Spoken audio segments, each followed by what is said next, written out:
deadly riots over the government's plan to avoid defaulting on its loans. Is that the unemployment keeps rising, and it has to keep rising just because you have an excess supply of goods, which is this is all borrowed money that our and that debt is owned by banks in other countries. Still over large Right here at home. In the form of a convenient personal loan. Filter cigarette that delivers the taste, and 45 malt liquor. Are you Quite some time ago, by a second I first learned it from my grandmother. Now, my grandmother was a wonderful person. She taught me how to play the game Monopoly. She understood that the name of the game is to acquire. She would accumulate everything she could, and eventually she became the master of the board. And then she would always say the same thing to me. She'd look at me and she'd say, "One day, you'll learn to play the game." One summer, I played Monopoly almost every day, all day long. And that summer, I learned to play the game. I came to understand the only way to win is to make a total commitment to acquisition. I came to understand that money and possessions, that's the way that you keep score. And by the end of that summer, I was more ruthless than my grandmother. I was ready to bend the rules if I had to win that game. And I sat down with her to play that fall. I took everything she had. I watched her give her last dollar and quit in utter defeat. And then she had one more thing to teach me. Then she said, "Now it all goes back in the box." All those houses and hotels, all the railroads and utility companies, all that property and all that wonderful money. Now it all goes back in the box. None of it was really yours. You got all heated up about it for a while. But it was around a long time before you sat down at the board. And it will be here after you're gone. Players come and players go. Houses and cars, titles and clothes, even your body. Because the fact is that everything I clutch and consume and hoard is going to go back in the box, and I'm going to lose it all. You have to ask yourself, when you finally get the ultimate promotion, when you've made the ultimate purchase, when you buy the ultimate home, when you have stored up financial security and climbed the ladder of success to the highest rung you can possibly climb it, and the thrill wears off, and it will wear off, then what? How far do you have to walk down that road before you see where it leads? Surely you understand, it'll never be enough. So you have to ask yourself the question, what matters?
was a young man growing up in New York City, I refused to pledge allegiance to the flag.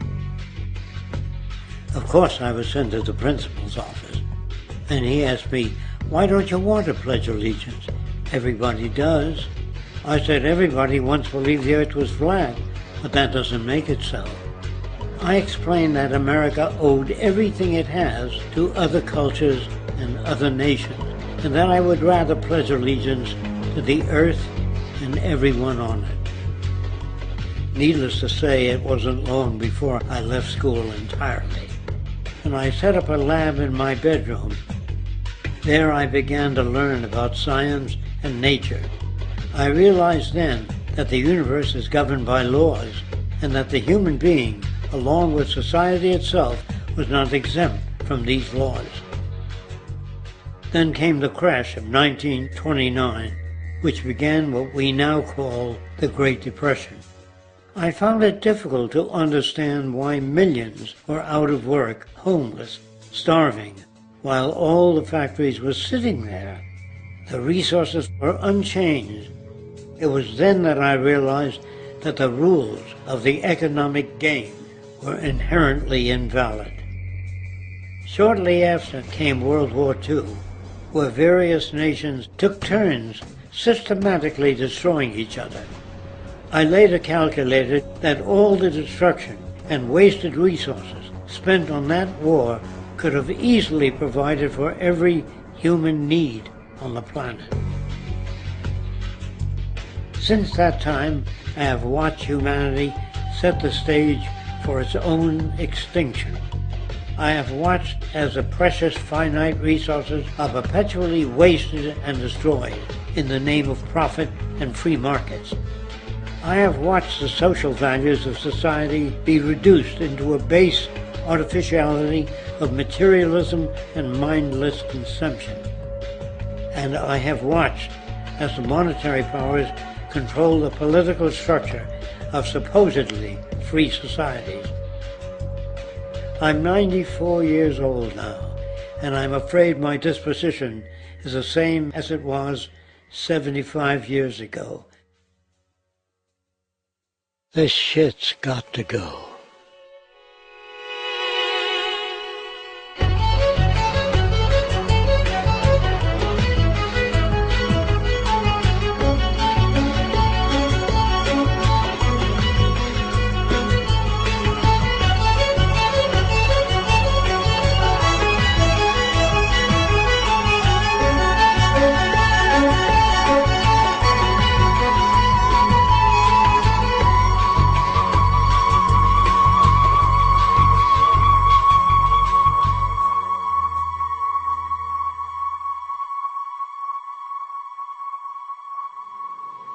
So you're a scientist, and somewhere along the way, hammered into your head is the inevitable nature versus nurture, and that's at least up there with Coke versus Pepsi or Greeks versus Trojans. So nature versus nurture, this by now utterly oversimplifying view of where influences are, influences on how a cell deals with an energy crisis, up to what makes us who we are on the most individualistic levels of personality. And what you've got is this complete false dichotomy built around nature as deterministic. At the very bottom of all the causality of life is DNA and the code of codes and the Holy Grail, and everything is driven by it. And at the other end, a much more social science perspective, which is we are social organisms, and biology is for slime molds. Humans are free of biology, and obviously both views are nonsense. What you see instead is it is virtually impossible to understand how biology works outside the context of environment. One of the most crazy-making yet widespread and potentially dangerous notions is, oh, that behavior is genetic. Now, what does that mean? It means all sorts of subtle stuff if you sort of know modern biology, but for most people out there, what it winds up meaning is a deterministic view of life, one rooted in biology and genetics, genes equal things that can't be changed. Genes equal things that are inevitable and that you might as well not waste resources trying to fix, might as well not put societal energies into trying to improve because it's inevitable, it's unchangeable. And that is sheer nonsense.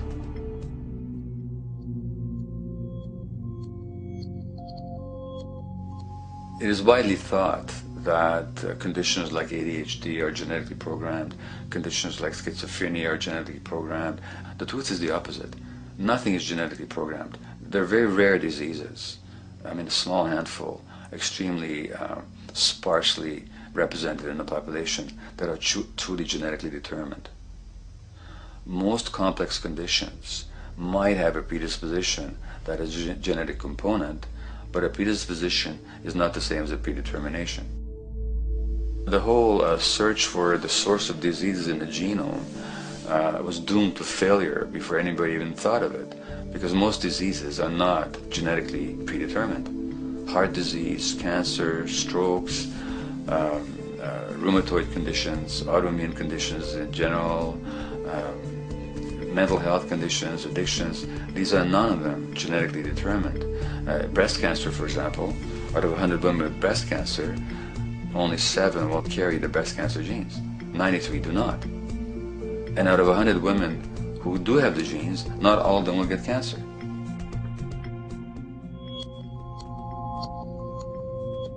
Genes are not just things that make us behave in a particular way regardless of our environment. Genes give us different ways of responding to our environment. And in fact, it looks as if some of the early childhood influences of the kind of child rearing affects gene expression, actually turning on and off different genes to put you on a different developmental track, which may suit the kind of world you've got to deal with. So, for example, a study done in Montreal with suicide victims looked at autopsies of the brains of these people.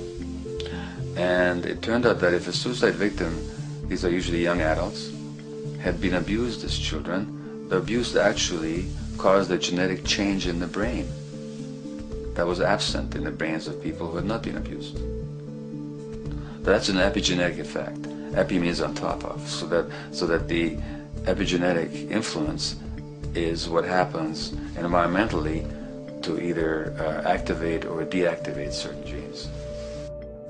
In New Zealand, there's a study that was done in a town called Dunedin, in which a few thousand individuals were studied from birth up to into their 20s. What they found was that they could identify a genetic mutation, an abnormal gene, which did have some relation to the predisposition to commit violence, but only if the individual had also been subjected to severe child abuse.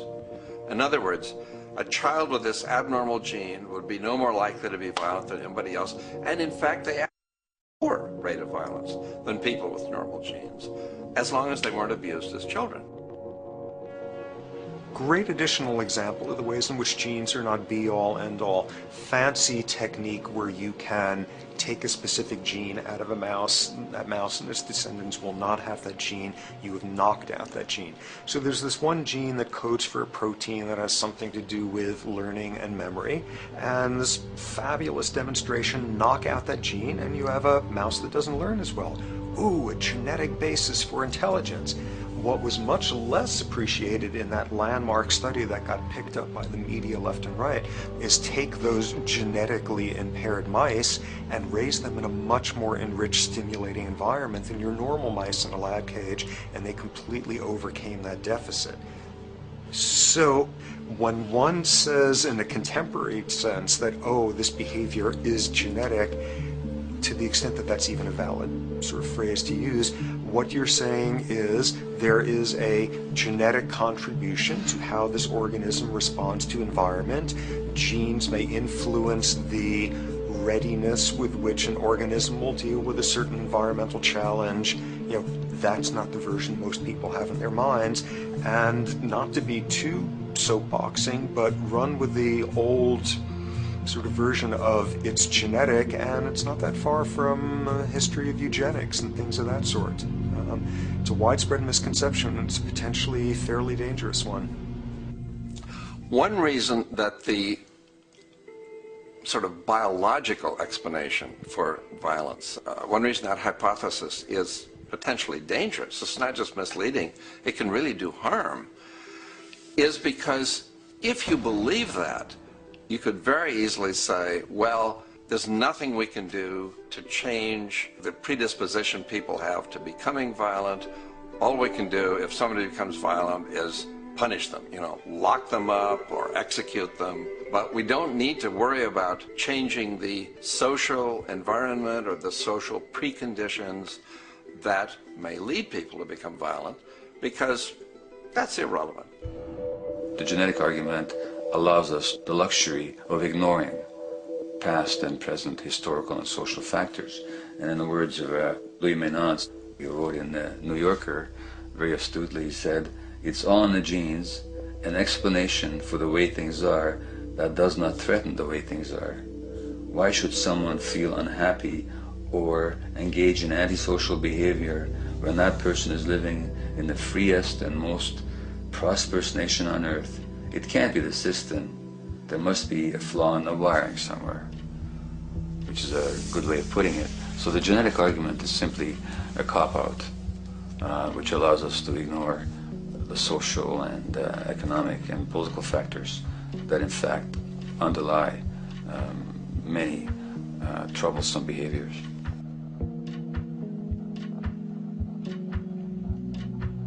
Addictions are usually considered to be a drug-related issue, but looking at it more broadly, I define addiction as any behavior that is associated with craving, with temporary relief, and with long-term negative consequences, along with an impairment of control over it, so that the person wishes to give it up or promises to do so, but can't follow through.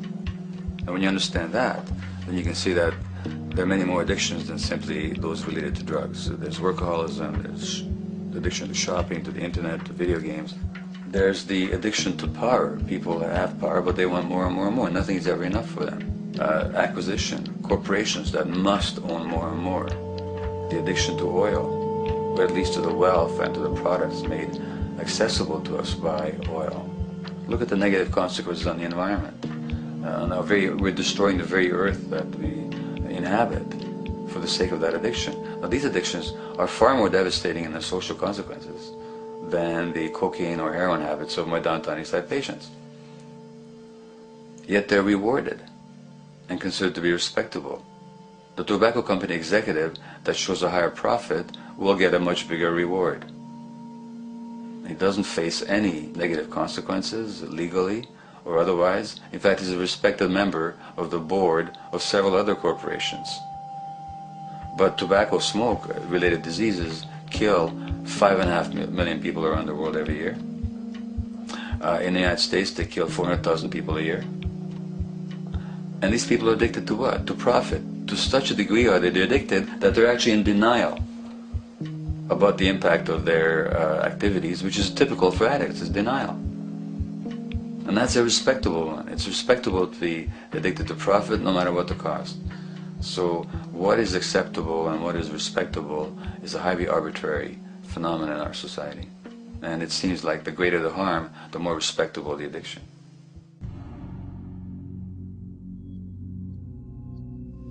There's a general myth that drugs in themselves are addictive. In fact, the war on drugs is predicated on the idea that if you interdict the sources of drugs, you can deal with addiction that way.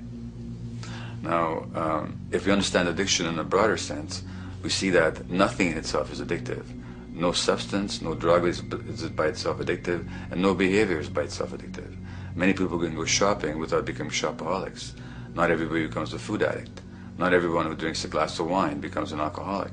So the real issue is what makes people susceptible, because it's the combination of a susceptible individual and the potentially addictive substance or behavior that actually then makes for the full flowering of addiction. In short, it's not the drug that's addictive, it's the question of the susceptibility of the individual to being addicted to a particular substance or behavior.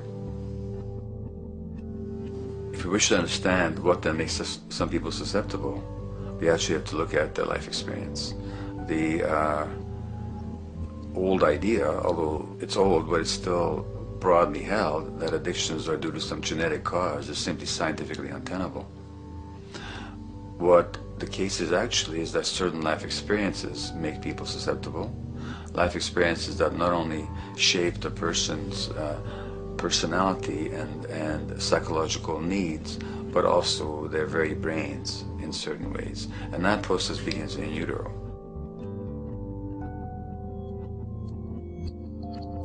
It's been shown, for example, that if you stress mothers during pregnancy, their children are more likely to have traits that predispose them to addictions. And that's because development is shaped by the psychological and social environment. So the biology of human beings is very much affected by and programmed by their life experiences beginning in utero. Environment does not begin at birth. Environment begins as soon as you have an environment. As soon as you are a fetus, you are subject to whatever information is coming through mom's circulations, hormones, levels of nutrients. Great landmark example of this, something called the Dutch hunger winter. 1944, Nazis occupying Holland. For a bunch of reasons, they decide to take all the food and divert it to Germany. For 3 months, everybody there is starving. Tens of thousands of people starve to death. What the Dutch hunger winter effect is, if you were a second or third trimester fetus during the starvation, your body learned something very unique during that time. As it turns out, second, third trimester, something that your body is going about trying to learn about the environment is, well, how menacing of a place is it out there? How plentiful? How much nutrients am I getting by way of mom's circulation?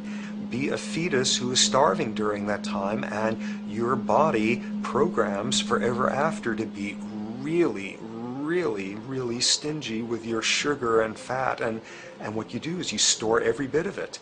Be a Dutch hunger winter fetus, and half a century later, everything else being equal, you are more likely to have high blood pressure, obesity, or metabolic syndrome. That is environment coming in a very unexpected place.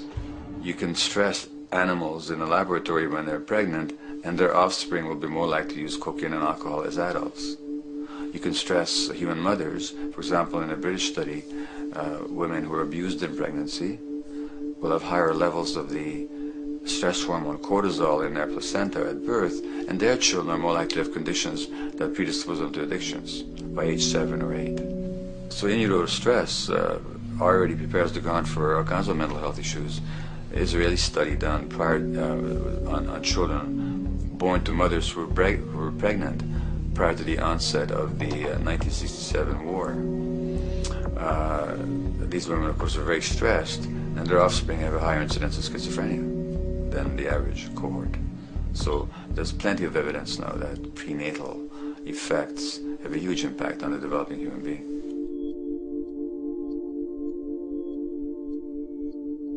The point about human development, and specifically human brain development, is that it occurs mostly under the impact of the environment and mostly after birth.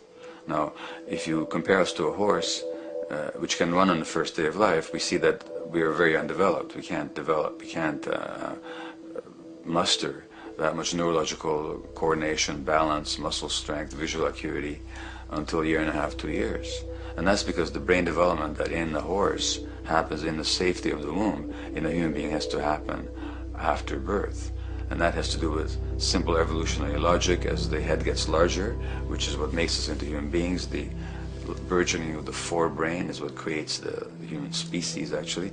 At the same time, we walk on 2 legs, so our pelvis narrows to accommodate that. So now we have a narrower pelvis, a larger head. Bingo, we have to be born prematurely. And that means that the brain development that in other animals occurs in utero, in us, occurs after birth. And much of that under the impact of the environment.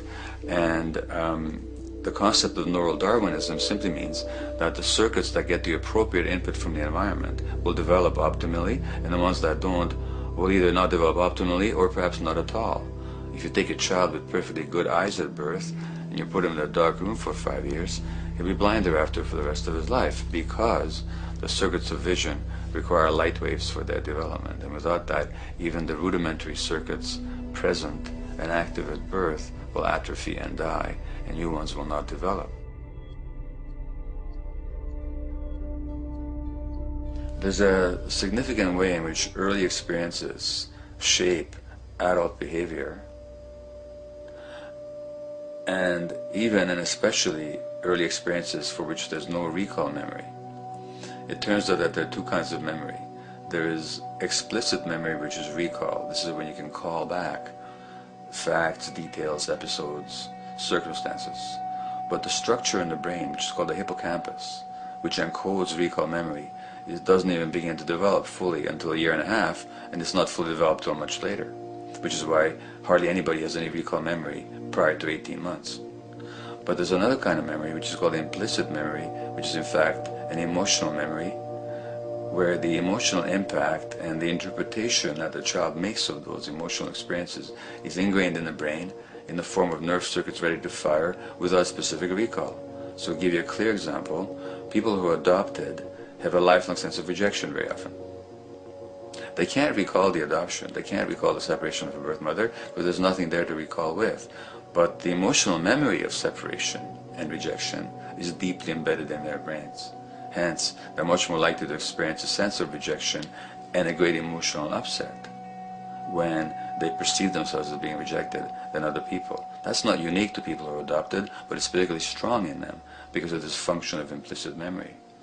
People who are addicted, given that they, according to all the research literature, certainly in my experience, the hardcore addicts virtually were all significantly abused as children or suffered severe emotional loss. Their emotional or implicit memories are those of a world that's not safe and not helpful, caregivers who are not to be trusted, and relationships that are not safe enough to open up to vulnerably.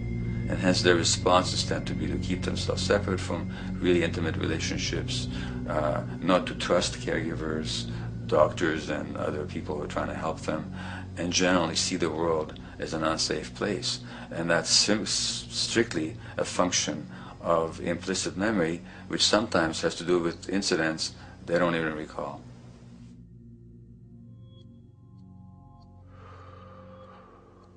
Infants who are born premature are often in incubators and various types of gadgetry and machinery for weeks and perhaps months. It's now known that if these children are touched and stroked on the back for just 10 minutes a day, that promotes their brain development. So human touch is essential for development. And in fact, infants who are never picked up will actually die. That's how much of a fundamental need being held is to human beings. In our society, there's an unfortunate tendency to tell parents not to pick up their kids, not to hold them, not to pick up babies who are crying for fear of spoiling them, or to encourage them to sleep through the night. You don't pick them up, which is just the opposite of what the child needs. And these children might go back to sleep because they give up and their brains just shut down as a way of defending against the vulnerability of being abandoned really by their parents. But their implicit memories will be that of a world that doesn't give a damn. A lot of these differences are structured very early in life. In a way, if you like, the parental experience of adversity, how tough life is or how easy it is passed on to children, whether through maternal depression or parents being bad-tempered with their kids because they've had a hard day or just being too tired at the end of the day. And these have very powerful effects, programming children's development, which we know a lot about now. But that's early sensitivity isn't just an evolutionary mistake. It exists again in many different species. Even seedlings, there's an early adaptive process to the kind of environment they're growing up in. But for humans, the adaptation is to the quality of social relations. And so early life, how nurturing or how much conflict, how much attention you get, is a taster of the kind of world you may be growing up in. Are you growing up in a world where you have to fight for what you can get, watch your back, fend for yourself, learn not to trust others? Or are you growing up in a society where you depend on reciprocity, mutuality, cooperation, where empathy is important, where your security depends on good relations with other people? And that needs a very different emotional and cognitive development. And that's what the early sensitivity is about. And parenting is almost, quite unconsciously, a system for passing on that experience to children of the kind of world they're in. The great British child psychiatrist D.W. Winnicott said that fundamentally two things can go wrong in childhood. One is when things happen that shouldn't happen, and then things that should happen but don't. And the first category is the traumatic and abusive and abandonment experiences of my downtown East Side patients and of many addicts. That's what shouldn't happen but did. But then there is the non-stressed, attuned, non-distracted attention of the parent that every child needs, that very often children don't get. They're not abused, they're not neglected, and they're not traumatized. But what should happen, the presence of the emotionally available, nurturing parent, just is not available to them because of the stresses in our society and the parenting environment.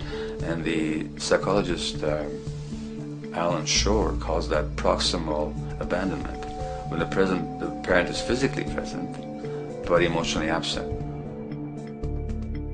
I have spent roughly the last 40 years of my life working with the most violent people our society produces, murderers, rapists, and so on, in an attempt to understand what causes this violence.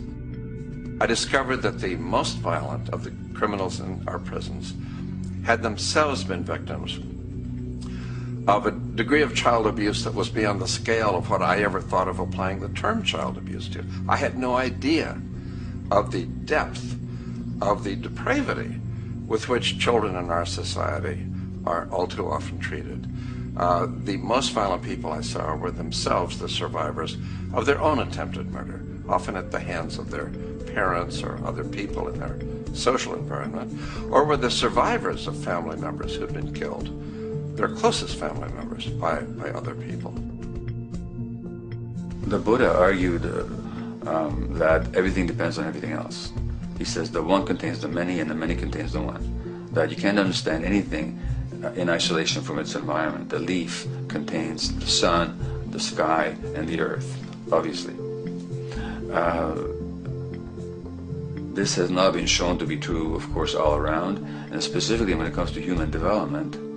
The modern scientific term for it is the biopsychosocial nature of human development, which says that the biology of human beings depends very much on their interaction with the social and psychological environment.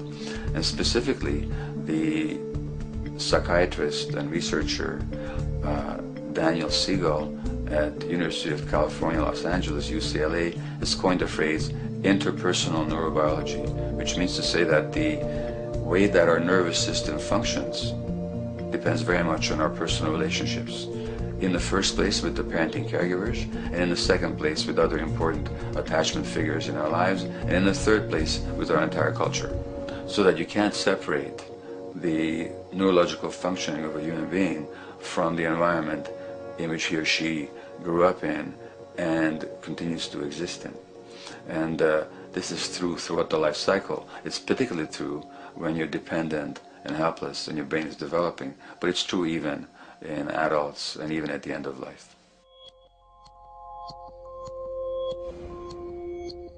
Human beings have lived in almost every kind of society, from the most egalitarian, hunting and gathering societies seem to have been very egalitarian, for instance based on food sharing, gift exchange.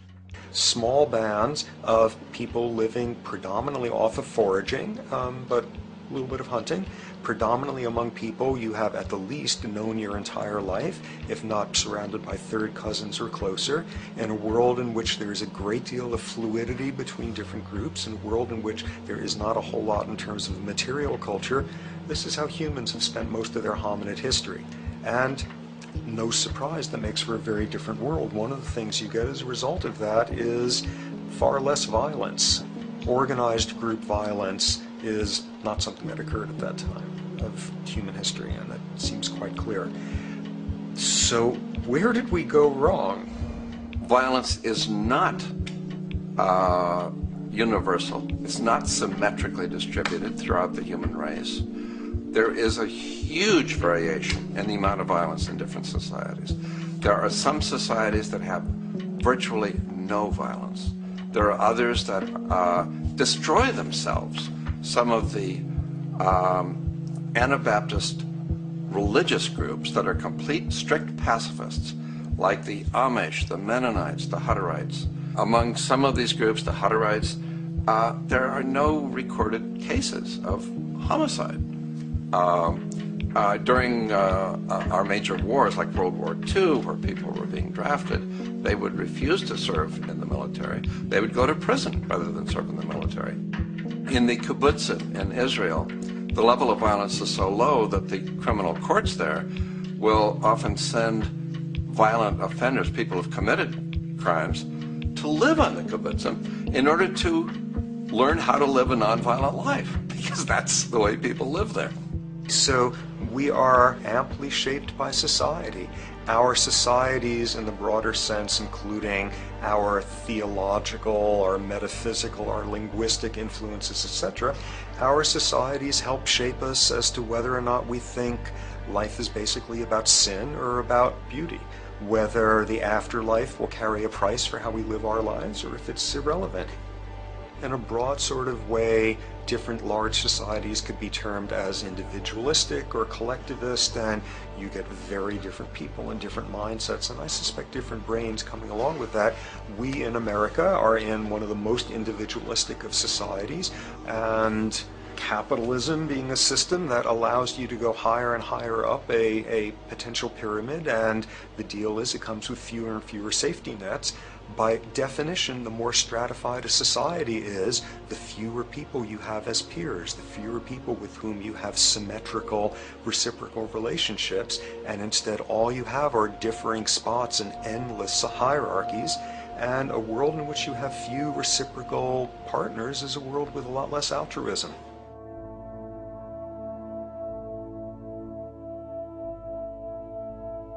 Alright, so this brings us to a total impossible juncture, which is to try to make sense in perspective of science as to what the nature is of human nature. You know, on a certain level, the nature of our nature is not to be particularly constrained by our nature. We come up with more social variability than any species out there, more systems of belief, of styles of family structures, of ways of raising children. The capacity for variety that we have is extraordinary. In a society which is predicated on competition and really very often the ruthless exploitation of one human being by another, the profiteering of other people's problems, and very often the creation of problems for the purpose of profiteering, the ruling ideology will very often justify that behavior by appeals to some fundamental and unalterable human nature. So the myth in our society is that people are competitive by nature, and that they're individualistic, and that they're selfish. The real reality is quite the opposite. We have certain human needs. The only way that you can talk about human nature concretely is by recognizing that there's certain human needs. We have a human need for companionship and for close contact, to be loved, to be attached to be accepted, to be seen, to be received for who we are. If those needs are met, we develop into people who are compassionate and cooperative and who have empathy for other people. So the opposite that we often see in our society is in fact the distortion of human nature, precisely because so few people have their needs met. So yes, you can talk about a human nature, but only in a sense of basic human needs that are instinctively evoked, or I should say certain human needs that lead to certain traits if they are met, and a different set of traits if they're denied. So, when we recognize the fact that the human organism, which has a great deal of adaptive flexibility, allowing us to survive in many different conditions, is also rigidly programmed for certain environmental requirements or human needs, a social imperative begins to emerge. Just as our bodies require physical nutrients, the human brain demands positive forms of environmental stimulus at all stages of development, while also needing to be protected from other negative forms of stimulus. And if things that should happen do not, or if things that shouldn't happen do, it is now apparent that the door can be opened for not only a cascade of mental and physical diseases, but many detrimental human behaviors as well. So as we turn our perspective now outward and take account for the state of affairs today, we must ask the question, is the condition we have created in the modern world actually supporting our health? Is the bedrock of our socio-economic system acting as a positive force for human and social development and progress? Or is the foundational gravitation of our society actually going against the core evolutionary requirements needed to create and maintain our personal and social well-being?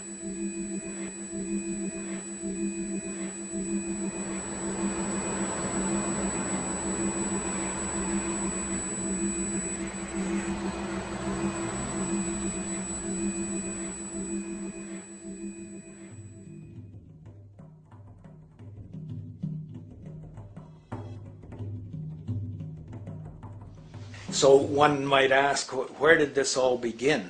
What we have today, really a world in a state of cumulative collapse.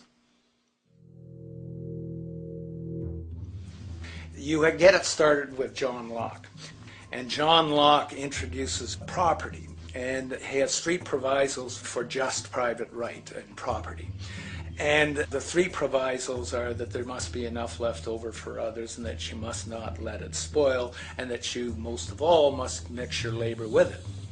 It seems justified. You mix your labor with the world, then you're entitled to the product, and as long as there's enough left over for others, and as long as it doesn't spoil, you don't allow anything to go to waste, that's okay. Well, he spends a long time of his famous treatise of government, and it's since been the canonical text for economic and political and legal understanding. Is still the classic text of study. Well, what he did is, after he gives the provisos, and you're almost thinking at the time whether you're for private property or not, he's given a very good and plausible and powerful defense of private property here. Well, he drops them. He drops them like that, right in one sentence. He says, well, once the introduction of money came in by men's tacit consent, then it became, and he doesn't say all the provisos are canceled, erased, but that's what happens. So now we have not product and your property earned by your own labor. Oh no, money buys labor now. There's no longer consideration of whether there's enough left over for others. There's no longer consideration of whether it spoils, because he says, well, money's like silver and gold can't spoil, therefore monies can't be responsible for waste, which is ridiculous. We're not talking about money and silver, we're talking about what its effects are. It's one non sequitur after another. Just the most startling logical legerdemain that he gets away with here. But it fits the interests of capital owners. Then Adam Smith comes along, and what he adds is the religion to this. Locke started with God made it all this way. This is God's right. And now we get also with Smith coming along and says it's not only God's, I mean, he's not saying this, but this is what's happening philosophically, in principle. He's saying it's not only a question of private property, that's all now presupposed, is given. And that there's money investors that buy labor, given.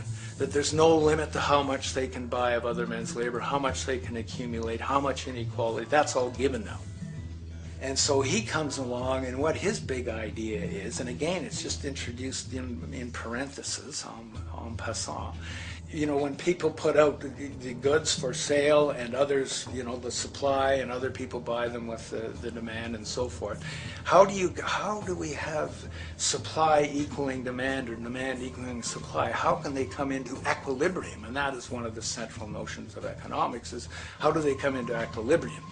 And he says it's the invisible hand of the market that brings them into equilibrium. So now we have God is actually immanent. He just didn't give the rights to property and how, you know, all its wherewithal and its natural rights of doing all that Locke said. Now we have the system itself as God.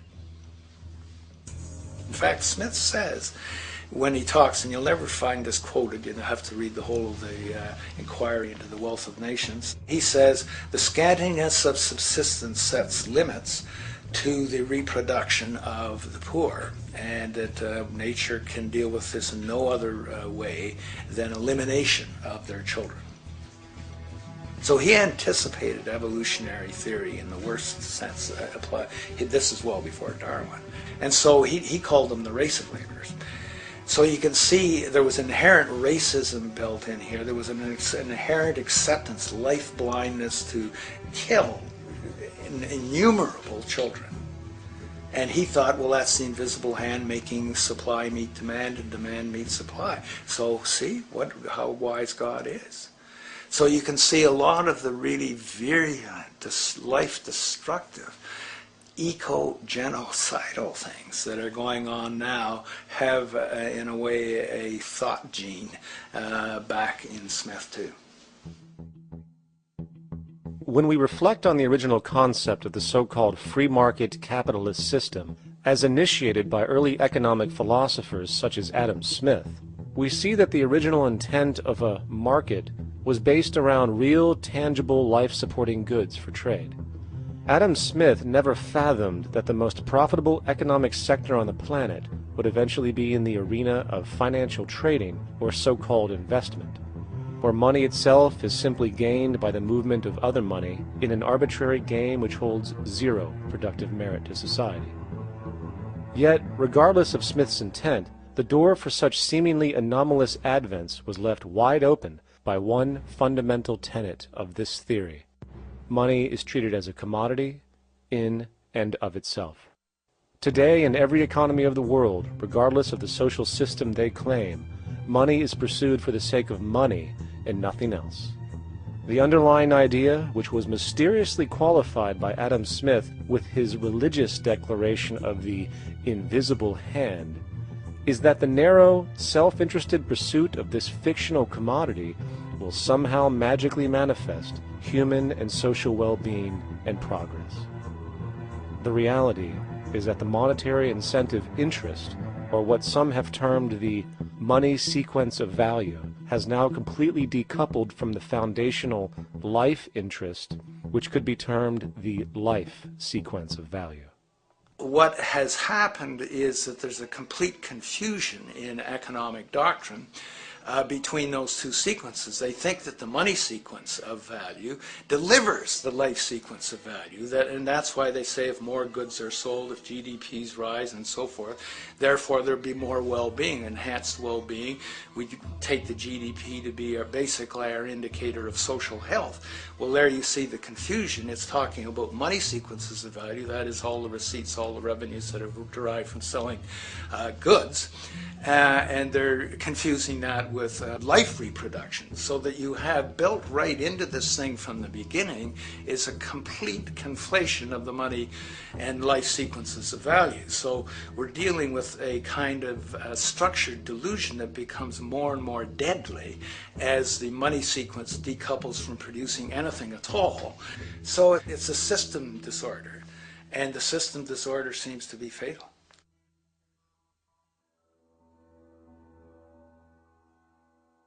In society today, you seldom hear anyone speak of the progress of their country or society in terms of their physical well-being, state of happiness, trust, or social stability. Rather, the measures are presented to us through economic abstractions. We have the gross domestic product, the consumer price index, the value of the stock market, rates of inflation, and so on. But does this tell us anything of real value as to the quality of people's lives? No, all these measures have to do with the money sequence itself and nothing more. For example, the gross domestic product of a country is a measure of the value of goods and services sold. This measure is claimed to correlate to the standard of living of a country's people. In the United States, healthcare accounted for over 17% of GDP in 2009, amounting to over $2.5 trillion spent. hence creating a positive effect on this economic measure. And based on this logic, it would be even better for the U.S. economy if healthcare services increased more so, perhaps to $3 trillion or $5 trillion, since that would create more growth, more jobs, and hence boasted by economists as a rise in their country's standard of living. But wait a minute, what do healthcare services actually represent? Well, sick and dying people. That's right, the more unhealthy people there are in America, the better the economy. Now, that is not an exaggeration or a cynical perspective. In fact, if we step back far enough, you will realize that the GDP not only doesn't reflect real public or social health on any tangible level, it is, in fact, mostly a measure of industrial inefficiency and social degradation. And the more you see it rise, the worse things are becoming with respect to personal, social, and environmental integrity. You have to create problems to create profit. There is no profit under the current paradigm in saving lives, putting balance on this planet, having justice and peace or anything else. There's just no profit there. There's an old saying, pass a law, create a business. Whether you're creating a business for a lawyer or whatever. So, crime does create business, just like destruction creates business in Haiti. We have now roughly 2 million people incarcerated in this country, and of those, many of them are in prisons run by private corporations, Corrections Corporation of America, Wackenhut, who trade their stock on Wall Street based upon how many people are in jail. Now that's sickness, but that is a reflection of what this economic paradigm calls for. So what exactly does this economic paradigm call for? What is it that keeps our economic system going? Consumption. Or more accurately, cyclical consumption. When we break down the foundation of classic market economics, we are left with a pattern of monetary exchange that simply cannot be allowed to stop or even substantially slowed, if the society as we know it is to remain operational. There are three main actors on the economic stage: the employee, the employer, and the consumer. The employee sells labor to the employer for income. The employer sells its production services and hence goods to the consumer for income. And the consumer, of course, is simply another role of the employer and employee, spending back into the system to enable the cyclical consumption to continue.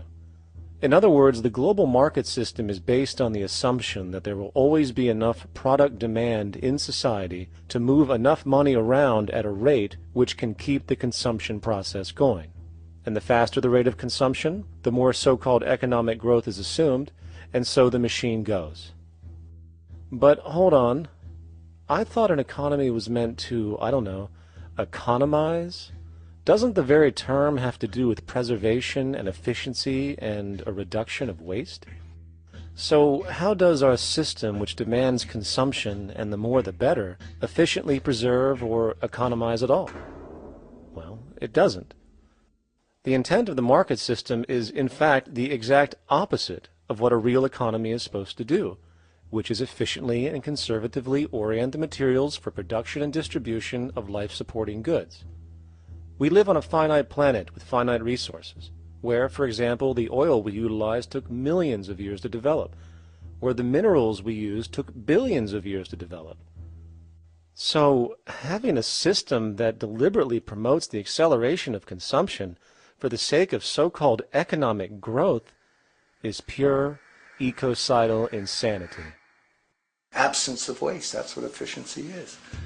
Absence of waste. This system is more wasteful than all the other existing systems in the history of the planet. Every level of life organization and life system is in a state of crisis and challenge and decay or collapse. No peer-reviewed journal in the last 30 years will tell you anything different. That is that every life system is in decline, as well as social programs, as well as our water access. Try to name any means of life that isn't threatened and in danger. You can't. There really isn't one, and that's very, very despairing. But we haven't even figured out the causal mechanism. We don't want to face the causal mechanism. We just want to go on, that's what insanity is, where you keep doing the same thing over and over again, though it clearly doesn't work. So you're really dealing with not an economic system, but I would go so far as to say an anti-economic system. There's an old saying that the competitive market model seeks to create the best possible goods at the lowest possible prices. This statement is essentially the incentive concept which justifies market competition based on the assumption that the result is the production of higher quality goods.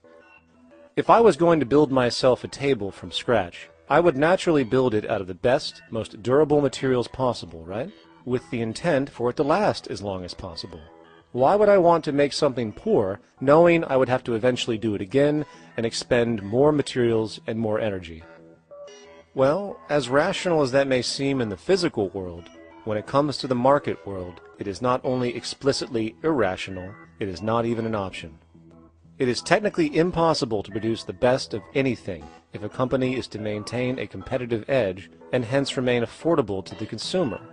Literally everything created and set for sale in the global economy is immediately inferior the moment it is produced, for it is a mathematical impossibility to make the most scientifically advanced, efficient, and strategically sustainable products. This is due to the fact that the market system requires that cost efficiency, or the need to reduce expenses, exist at every stage of production, from the cost of labor to the cost of materials and packaging, and so on. This competitive strategy, of course, is to make sure the public buys their goods rather than from a competing producer, which is doing the exact same thing to also make their goods both competitive and affordable. This immutably wasteful consequence of the system could be termed intrinsic obsolescence. However, this is only one part of a larger problem. A fundamental governing principle of market economics, one that you will not find in any textbook, by the way, is the following. Nothing produced can be allowed to maintain a lifespan longer than what can be endured in order to continue cyclical consumption. In other words, it is critical that stuff break down, fail, and expire within a certain amount of time. This is termed planned obsolescence. Planned obsolescence is the backbone of the underlying market strategy of every goods-producing corporation in existence. While very few, of course, would admit to such a strategy outright, what they do is mask it within the intrinsic obsolescence phenomenon just discussed, while often ignoring or even suppressing new advents in technology which might create a more sustainable, durable good. So, if it wasn't wasteful enough that the system inherently cannot allow the most durable and efficient goods to be produced, planned obsolescence deliberately recognizes that the longer any good is in operation, the worse it is for sustaining cyclical consumption and hence the market system itself. In other words, product sustainability is actually inverse to economic growth, and hence there is a direct, reinforced incentive to make sure lifespans are short of any given good produced. And in fact, the system cannot operate any other way. One glance at the sea of landfills now spreading across the world show the obsolescence reality.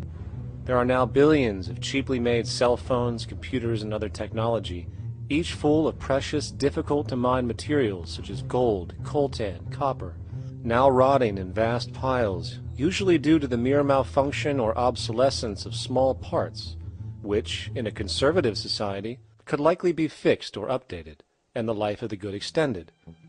Unfortunately, as efficient as that may seem in our physical reality, living on a finite planet with finite resources, it is explicitly inefficient with respect to the market. To put it into a phrase, efficiency, sustainability, and preservation are the enemies of our economic system. Likewise, just as physical goods need to be constantly produced and reproduced, regardless of their environmental impact, the service industry operates with an equal rationale. The fact is, there is no monetary benefit to resolving any problems which are currently being serviced. At the end of the day, the last thing the medical establishment really wants is the curing of diseases such as cancer, which would eliminate countless jobs and trillions in revenue. And since we're on the subject, crime and terrorism in this system are good. Well, at least economically, for it is employing police, generating high-value commodities for security, not to mention the value of prisons that are privately owned for profit. And how about war? The war industry in America is a huge driver of GDP, one of the most profitable industries, producing weapons of death and destruction. The favorite game of this industry is to blow things up and then go and rebuild them for profit. We saw this with the windfall billion-dollar contracts made from the Iraq War. The bottom line is that socially negative attributes of society have become positively rewarded ventures for industry, and any interest in problem resolution or environmental sustainability and conservation is intrinsically counter to economic sustainability.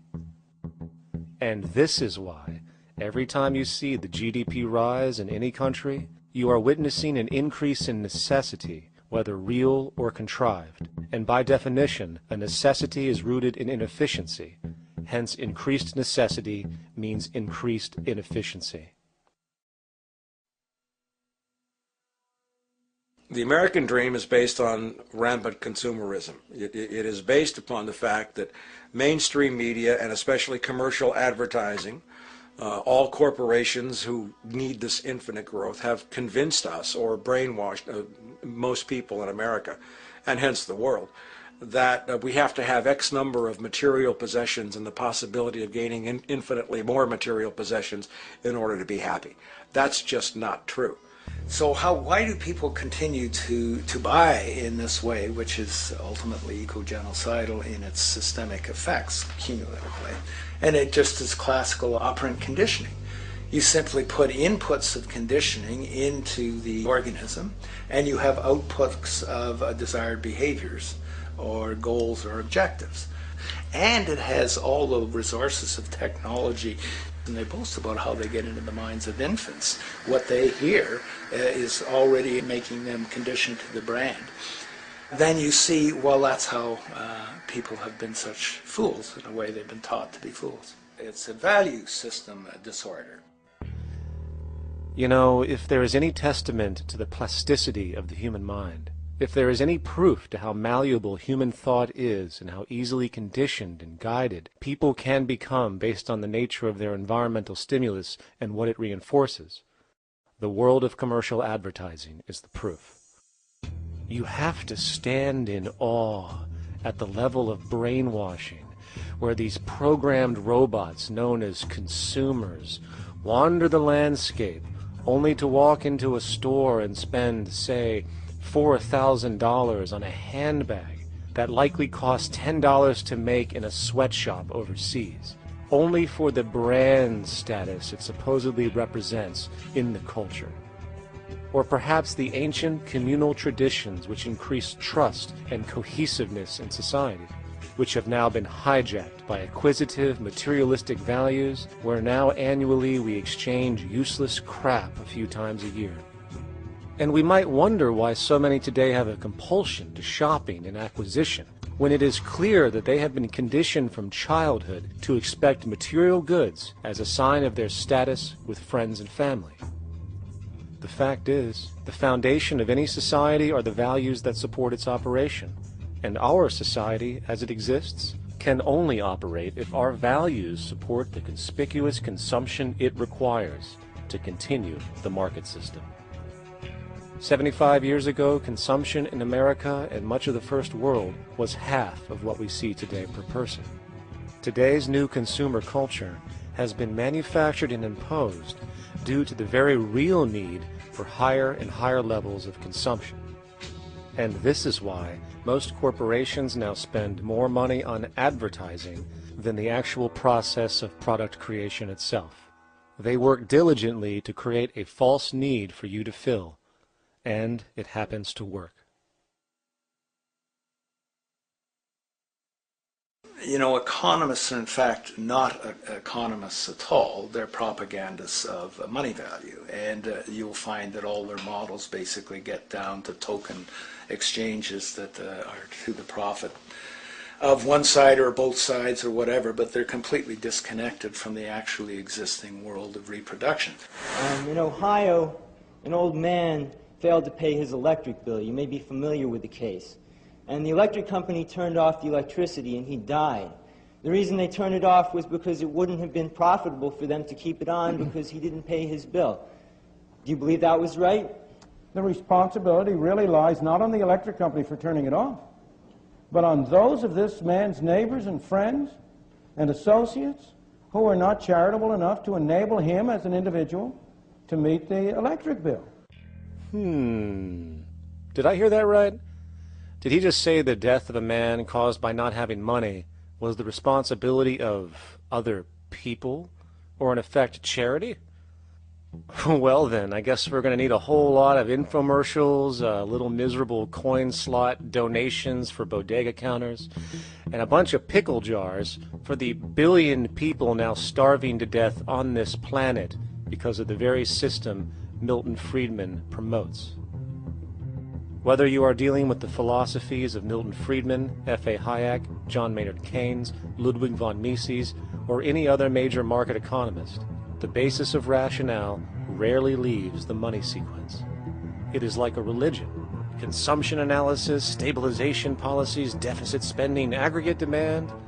It exists as a never-ending, self-referring, self-rationalizing circle of discourse where universal human need, natural resources, or any form of physical life-supporting efficiency is ruled out by default and replaced by the singular notion that humans seeking advantage over each other for money alone, motivated by their own narrow self-interest, will magically create a sustainable, healthy, balanced society. There is no life coordinate in this whole theory, this whole doctrine. What are they doing? What are they doing? What they're doing is tracking money sequences. That's all it is tracking money sequences, presupposing everything that matters. One, that there's no life coordinates. Wow, no life coordinates. Two, that all the agents are self-maximizing preference seekers. That is, they think of nothing other than themselves and what they can get most for themselves. That's the notion, that's the ruling notion of rationality. Self-maximizing choice. And the only thing that they're interested in self-maximizing is money or commodities. Well, where does social relations come in? It doesn't, except in the exchange to self-maximize. Where do our natural resources come in? They don't, except to exploit. Where does the family come in as being able to survive? It doesn't.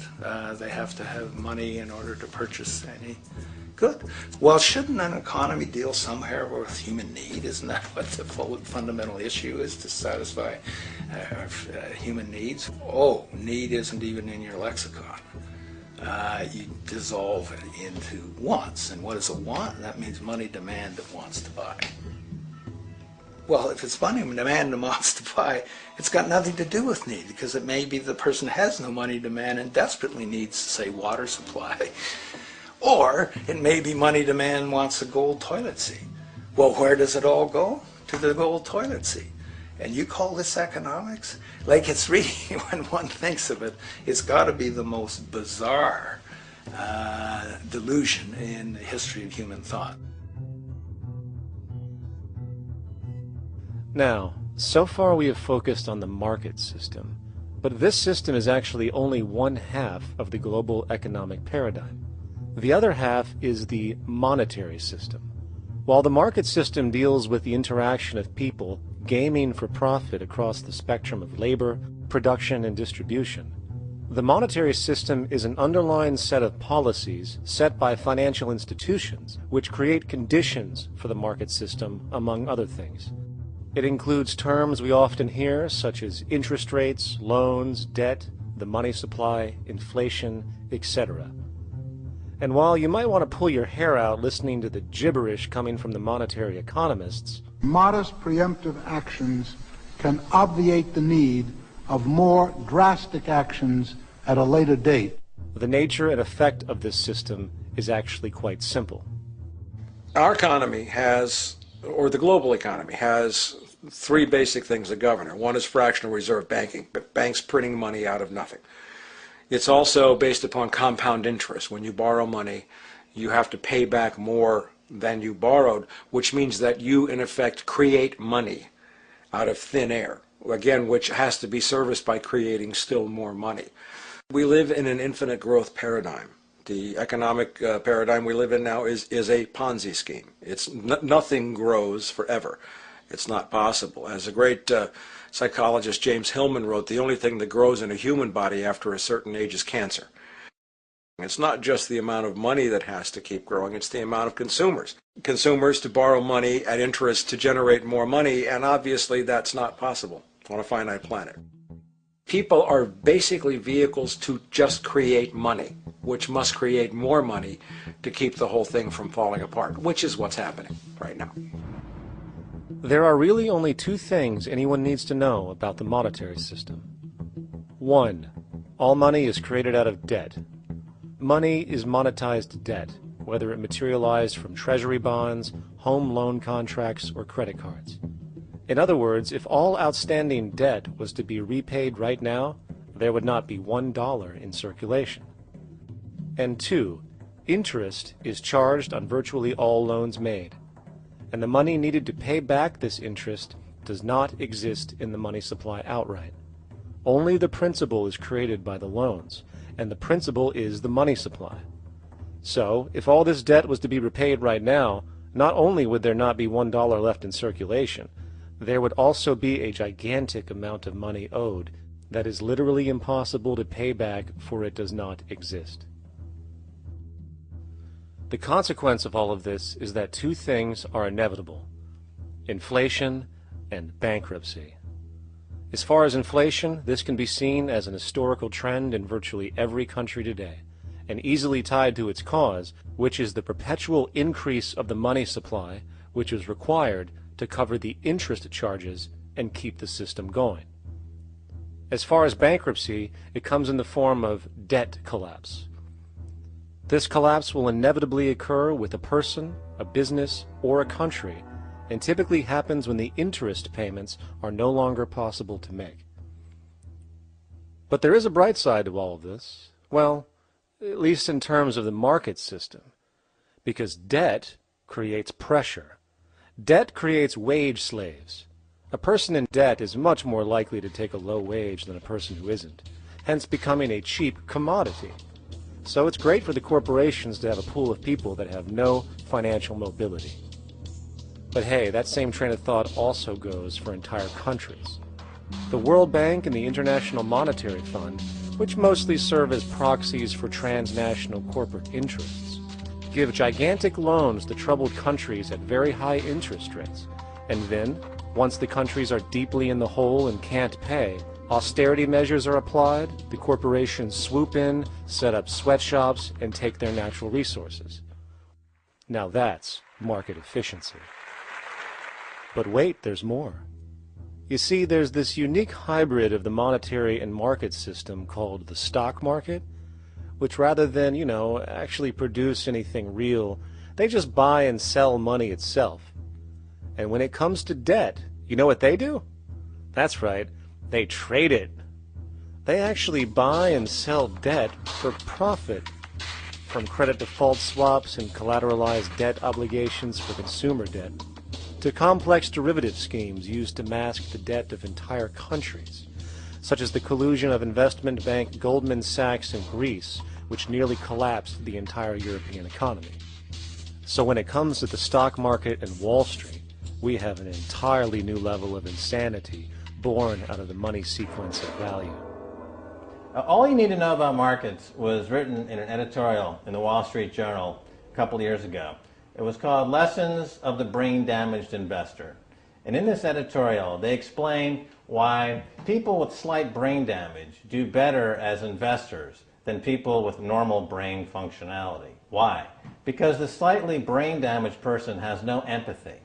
And that's the key. If you don't have any empathy, you do well as an investor. And so Wall Street breeds people who have no empathy to go in there and to make decisions and make trades that they have no compunction about and no thought whatsoever as to what they're doing might affect their fellow human being. So they breed these robots, these people who have no souls. And since they don't even want to pay these people anymore, they're now breeding robots, real algorithmic traders, Goldman Sachs and the high-frequency trading scandal. They put a computer next to the exchange, the New York Stock Exchange. This computer, this co-located computer, as they call it, it front-runs all the trades on the exchange, and it hits the exchange with volumes of orders in ways that scalp pennies and nickels away from the exchange. It's like they're siphoning money all day long. They went one quarter last year, 30 or 60 straight days without a single down day, and made millions of dollars every single day. Is that because, well, that's statistically impossible. When I worked on Wall Street, the way it works is everyone kicks upstairs the bribes. The brokers bribe to the office manager bribes to the regional sales manager bribes to the national sales manager. It's a common understanding. At Christmas, who gets the biggest bonus at Christmas in an average brokerage office? The compliance officer. The compliance officer sits there all day long. He's supposed to be making sure you don't violate any of the margin rules and you're complying with the law. Of course, yeah, to the extent that you can bribe the compliance officer, yeah, that's right, you are complying with the law. So how does fraud has become the system? It's no longer a byproduct. It is the system. You know, it's like that old Woody Allen joke. He says, "Doctor, my brother thinks he's a chicken." And the doctor says, "Take a pill, and that should cure the problem." And he says, "No, doctor, you don't understand. We need the eggs." Okay? So the trading of fraudulent claims back and forth between banks to generate fees, to generate bonuses, has become the GDP producing growth engine of the United States economy, even though they're essentially trading fraudulent claims that there's absolutely no hope of ever paying back. They're processing and generating and re-securitizing nothing. If I write $20 billion on a cocktail napkin and I sell it to JP Morgan, while JP Morgan writes $20 billion on a cocktail napkin, and we swap those two cocktail napkins at a bar, and we each pay ourselves 1/4% in a fee, we make a lot of money for our Christmas bonus. We each have on our books a $20 billion cocktail napkin, which has no real value until such time as the system is no longer able to absorb bogus cocktail napkins, in which case we go to the government to get bailed out. And because of Wall Street and the global stock market, there are now conservatively about $700 trillion of outstanding fraudulent claims known as derivatives, still waiting to collapse, a value amounting to over 10 times the gross domestic product of the entire planet. And while we have seen the bailouts of corporations and banks by governments, which of course comedically borrow their money from banks to begin with, we are now seeing attempts to bail out whole countries by conglomerates of other countries through the international banks. But how do you bail out a planet? There is no country out there that isn't now saturated in debt. The cascade of sovereign debt defaults we have seen can only be the beginning when the math is taken into account. It has been estimated in the United States alone that income tax would need to be raised to 65% per person just to cover the interest in the near future. Economists are now foreshadowing that within a few decades, 60% of the countries on the planet will be bankrupt. But hold on, let me get this straight. The world is going bankrupt, whatever the hell that means, because of this idea called debt, which doesn't even exist in the physical reality. It's only part of a game that we've invented. And yet the well-being of billions of people is now being compromised. Extreme layoffs, tent cities, accelerating poverty, austerity measures imposed, schools shutting down, child hunger, and other levels of familial deprivation, all because of this elaborate fiction. What are we, fucking stupid? Hey, Mars, my man. Help a brother out, huh? Grow up, kid.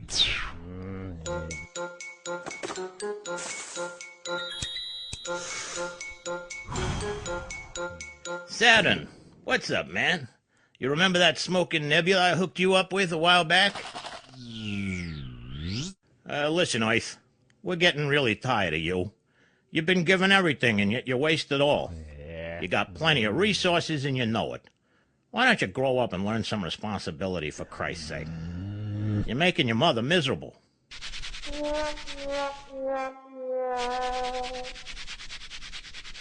You're on your own, pal. Yeah, whatever.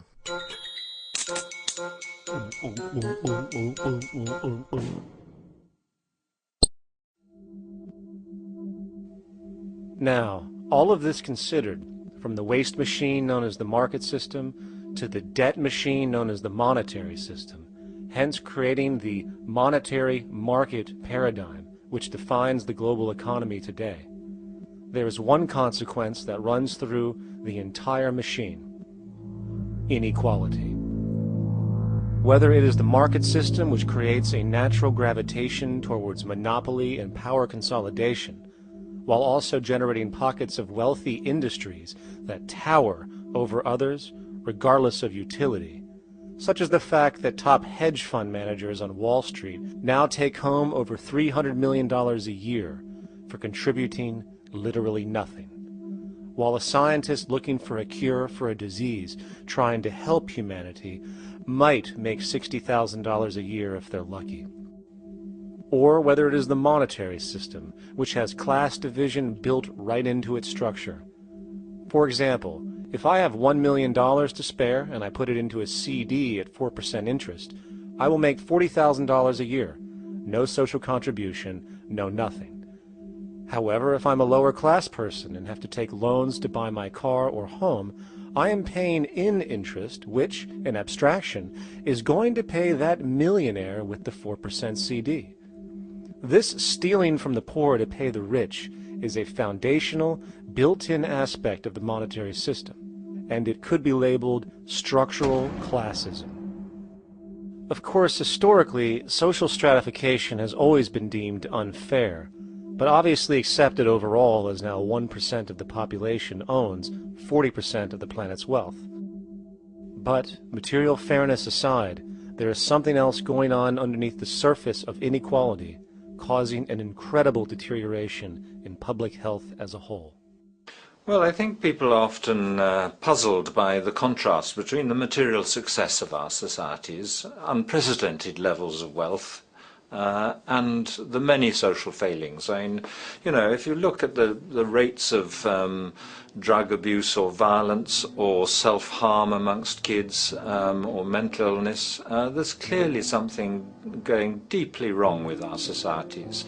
What the data that I've been describing does is simply shows that intuition that people have had for hundreds of years, that inequality is divisive and socially corrosive, that intuition is truer than I think we ever imagined.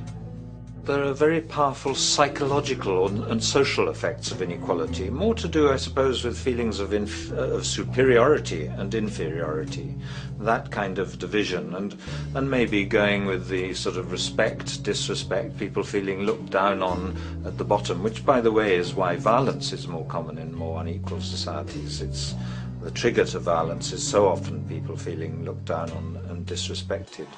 If there is one principle I can emphasize that is the most important principle underlying the prevention of violence, it would be equality. The single most significant factor that affects the rate of violence is the degree of equality versus the degree of inequality in that society. So what one's looking at is a sort of general social dysfunction. It's not just one or two things that go wrong as inequality increases. It seems to be everything, whether we're talking about crime or health or mental illness or whatever. One of the really disturbing findings out in public health there is never ever make the mistake of being poor or being born poor.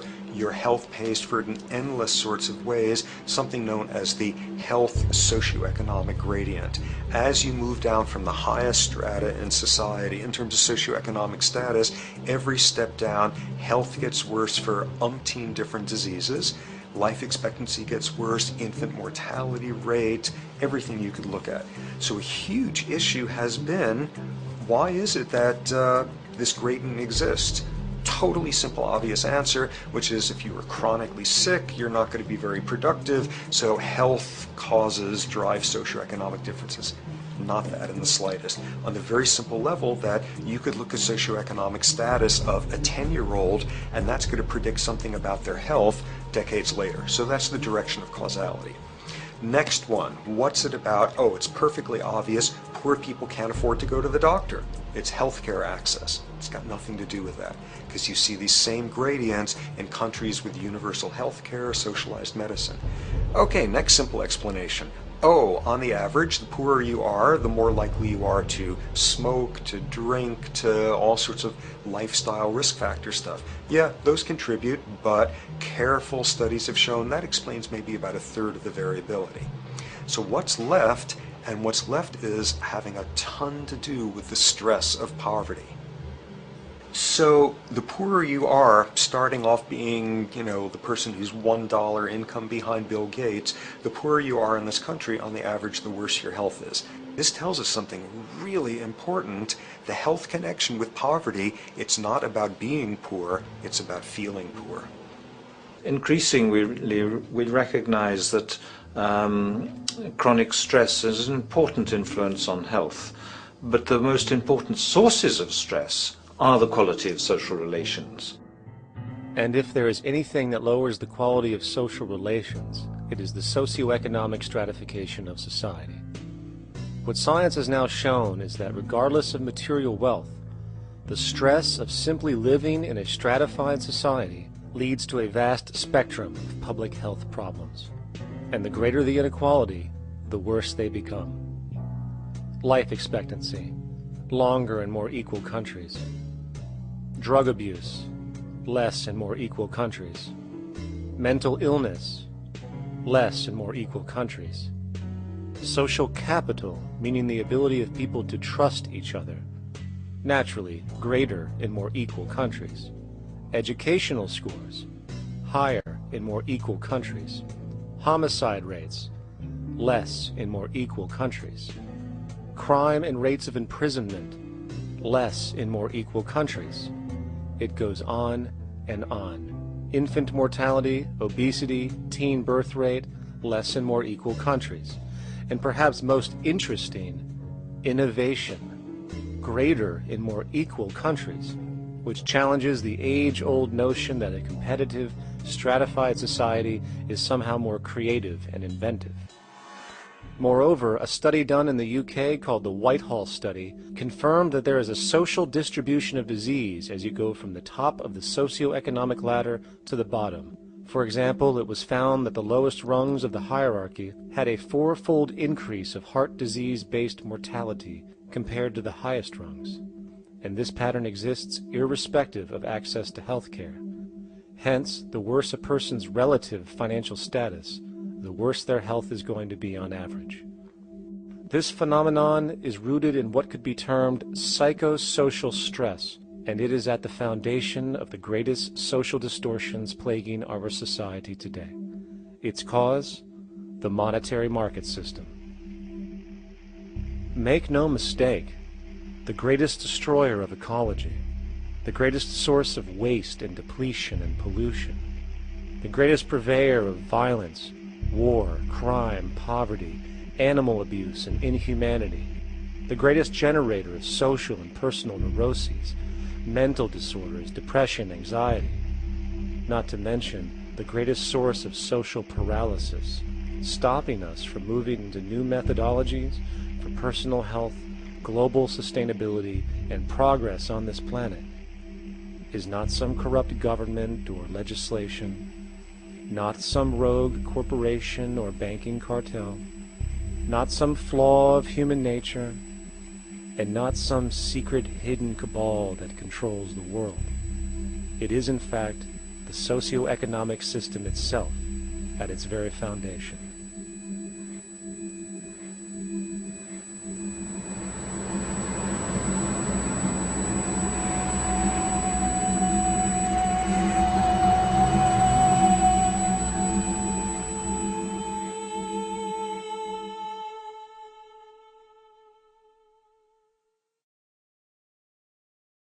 Let's imagine for a moment we had the option to redesign human civilization from the ground up.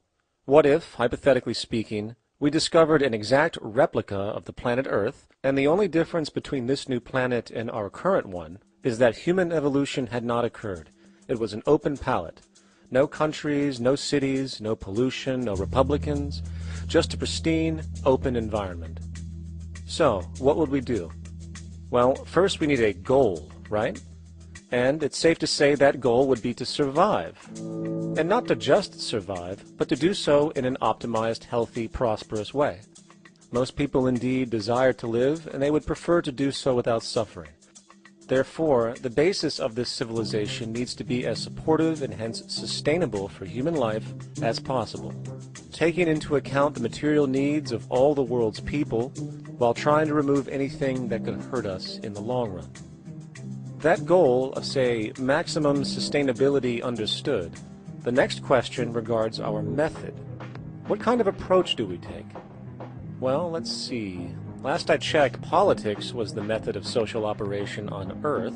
So what do the doctrines of the Republicans, liberals, conservatives, or socialists have to say about societal design? Not a damn thing. Okay, then what about religion? Surely the great creator had to have left some blueprint somewhere. No, nothing I can find. Okay then, so what's left? It appears something called science. Science is unique in that its methods demand not only that the ideas proposed be tested and replicated, but everything science comes up with is also inherently falsifiable.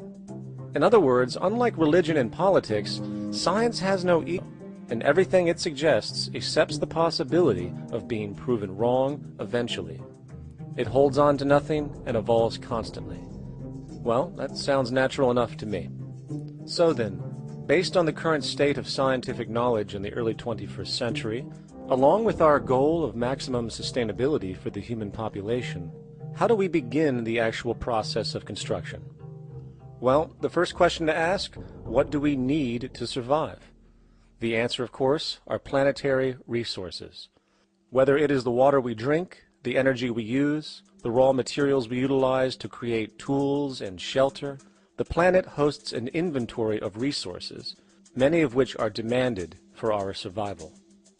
So, given that reality, it then becomes critical to figure out what we have and where it is.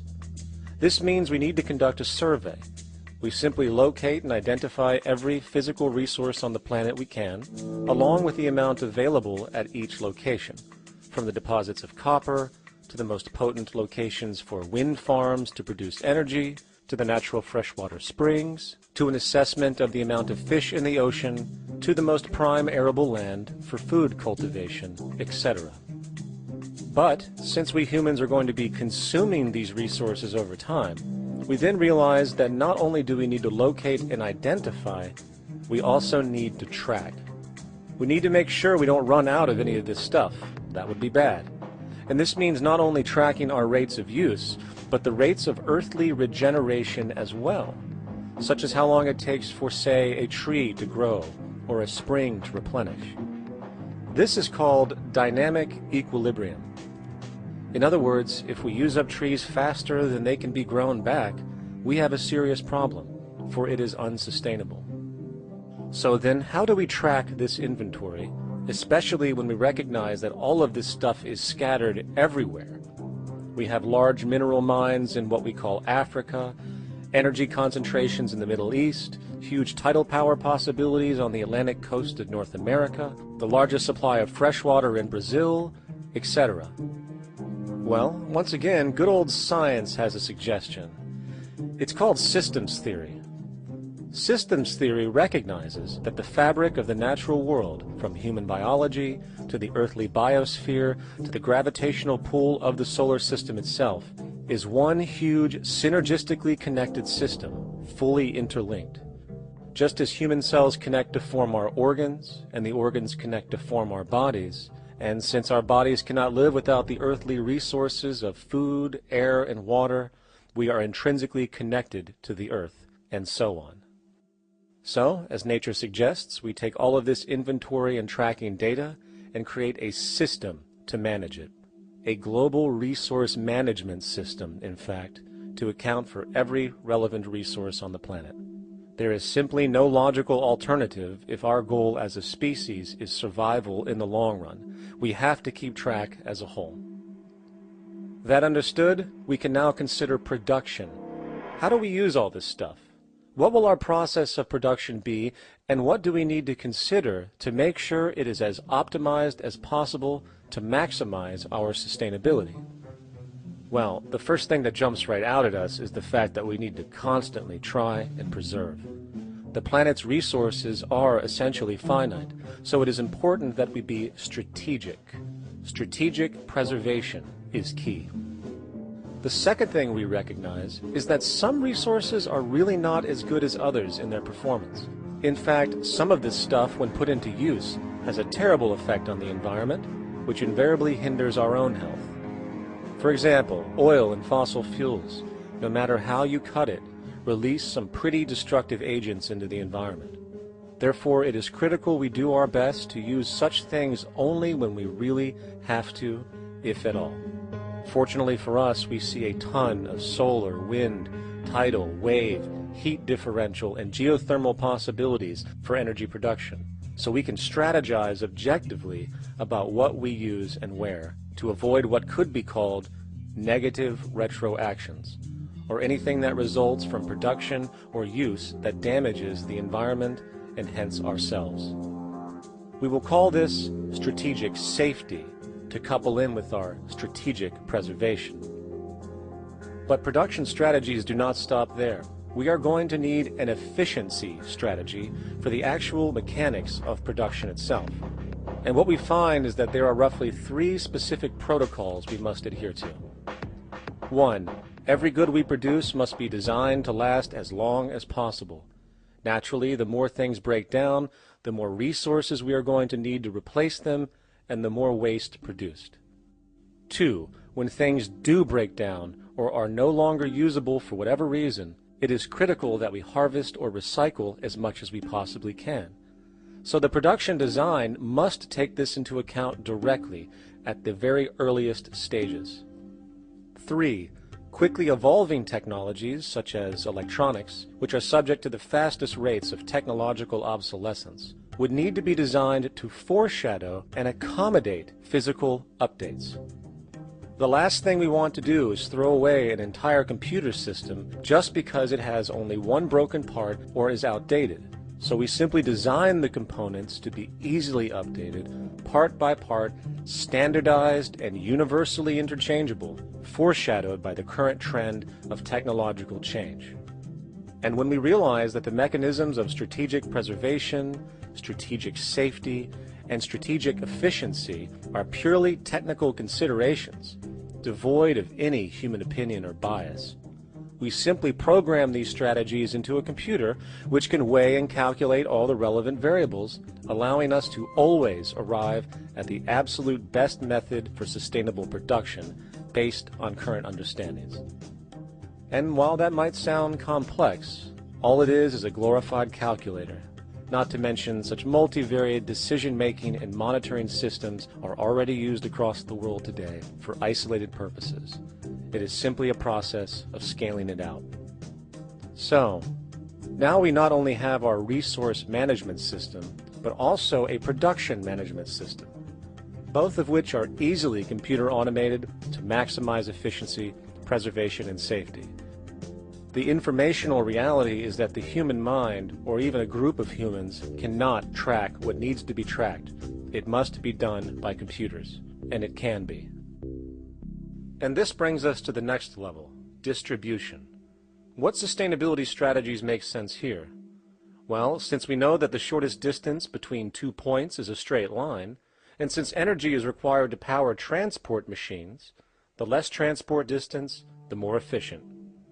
Producing goods in one continent and shipping them over to another only makes sense if the goods in question simply cannot be produced in the target area. Otherwise, it is nothing but wasteful. We must localize production so distribution is simple, fast, and requires the least amount of energy. We'll call this the proximity strategy, which simply means we reduce the travel of goods as much as possible, whether raw materials or finished consumer products. Of course, it might also be important to know what goods we are transporting and why, and this falls under the category of demand. And demand is simply what people need to be healthy and to have a high quality of life. The spectrum of material human needs range from core life-supporting necessities, such as food, clean water, shelter, to social and recreational goods, which allow for relaxation and personal social enjoyment, both important factors in human and social health overall. So, very simply, we take another survey. People describe their needs. Demand is assessed, and production begins based on that demand. And since the level of demand of different goods will naturally fluctuate and change around different regions, we need to create a demand distribution tracking system, so to avoid overruns and shortages. Of course, this idea is old news. It is used in every major store chain today to make sure they keep up with their inventory. Only this time we are tracking on a global scale. But, wait a minute, we really can't fully understand demand if we don't account for the actual usage of the good itself. Is it logical and sustainable for every single human to, say, have one of everything made, regardless of their usage? No, that would be simply wasteful and inefficient. If a person has a need for a good, but that need is only for, say, 45 minutes a day on average, it would be much more efficient if that good was made available to them and to others when needed. Many forget that it isn't the good that they want, it is the purpose of that good. When we realize that the good itself is only as important as its utility, we see that external restriction, or what we might call today ownership, is extremely wasteful and environmentally illogical in a fundamental economic sense. So, we need to devise a strategy called strategic access. This will be the foundation of our demand distribution tracking system, which makes sure we can meet the demand of the population's needs for access of whatever they need, when they need it. And as far as physically obtaining the goods, centralized and regional access centers all make sense for the most part, placed in close proximity to the population, and a person would simply come in, take the item, use it, and when finished, return it when it is no longer needed. Sort of how a library works today. In fact, these centers could not only exist in the community in the way we see local stores today, but specialized access centers would exist in specific areas where often certain goods are utilized, saving more energy with less repeat transport. And once this demand tracking system is in order, it is tied into our production management system, and of course into our resource management system, hence creating a unified, dynamically updating, global economic management machine that simply makes sure we remain sustainable, starting with securing the integrity of our finite resources, moving to make sure we only create the best, most strategic goods possible, while distributing everything in the most intelligent and efficient way. And the unique result of this preservation-based approach, which is intuitively counter to many, is that this logical, ground-up, empirical process of preservation and efficiency, which can only define true human sustainability on this planet, would likely enable something never before seen in human history. Access abundance, not just for a percentage of the global population, but the entire civilization. This economic model, as was just generalized, this responsible systems approach to total Earth resource management and processes, designed again to do nothing less than take care of humanity as a whole in the most efficient and sustainable way, could be termed a resource-based economy. The idea was defined in the 1970s by structural engineer Jacques Fresco. He understood back then that society was on a collision course with nature and itself, unsustainable on every level. And if things didn't change, we would destroy ourselves one way or another. Are all these things you're saying, Jacques, could they be built with what we know today, or are some of these things, are you guessing based on what we know today? No. All of these things can be built with what we know today. It would take 10 years to change the surface of the Earth, to rebuild the world into a second Garden of Eden. The choice lies with you. the stupidity of a nuclear arms race, the development of weapons, trying to solve your problems politically by electing this political party or that political party, that all politics is immersed in corruption. Let me say it again. Communism, socialism, fascism, the Democrats, the liberals, we want to absorb human beings. All organizations that believe in a better life for man, there are no Negro problems or Polish problems or Jewish problems or Greek problems or women's problems. They're human problems. I'm not afraid of anybody. I don't work for anyone. No one can discharge me. I have no boss. I am afraid to live in the society we live in today. Our society cannot be maintained by this type of incompetency. It was great, the free enterprise system, about 35 years ago. That was the last of its usefulness. Now we've got to change our way of thinking or perish. The horror movies of the future will be our society, the way it didn't work. And politics would be part of a horror movie. Lots of people today use the term cold science because they're analytical. And they don't even know what analytical means. Science means closer approximations of the way the world really works. So it's telling the truth, is what it is. A scientist doesn't try to get along with people. They tell them what their findings are. They have to question all things. And if some scientist comes up with an experiment that shows certain materials have certain strength, other scientists have to be able to duplicate that experiment and come up with the same results. Even if a scientist feels that an airplane wing, due to mathematics or calculations, can hold up a given amount of weight, they still pile sandbags on it to see when it breaks. And they say, you know, my calculations are right, or they're not correct. I love that system because it's free of bias and free of thinking that math can solve all the problems.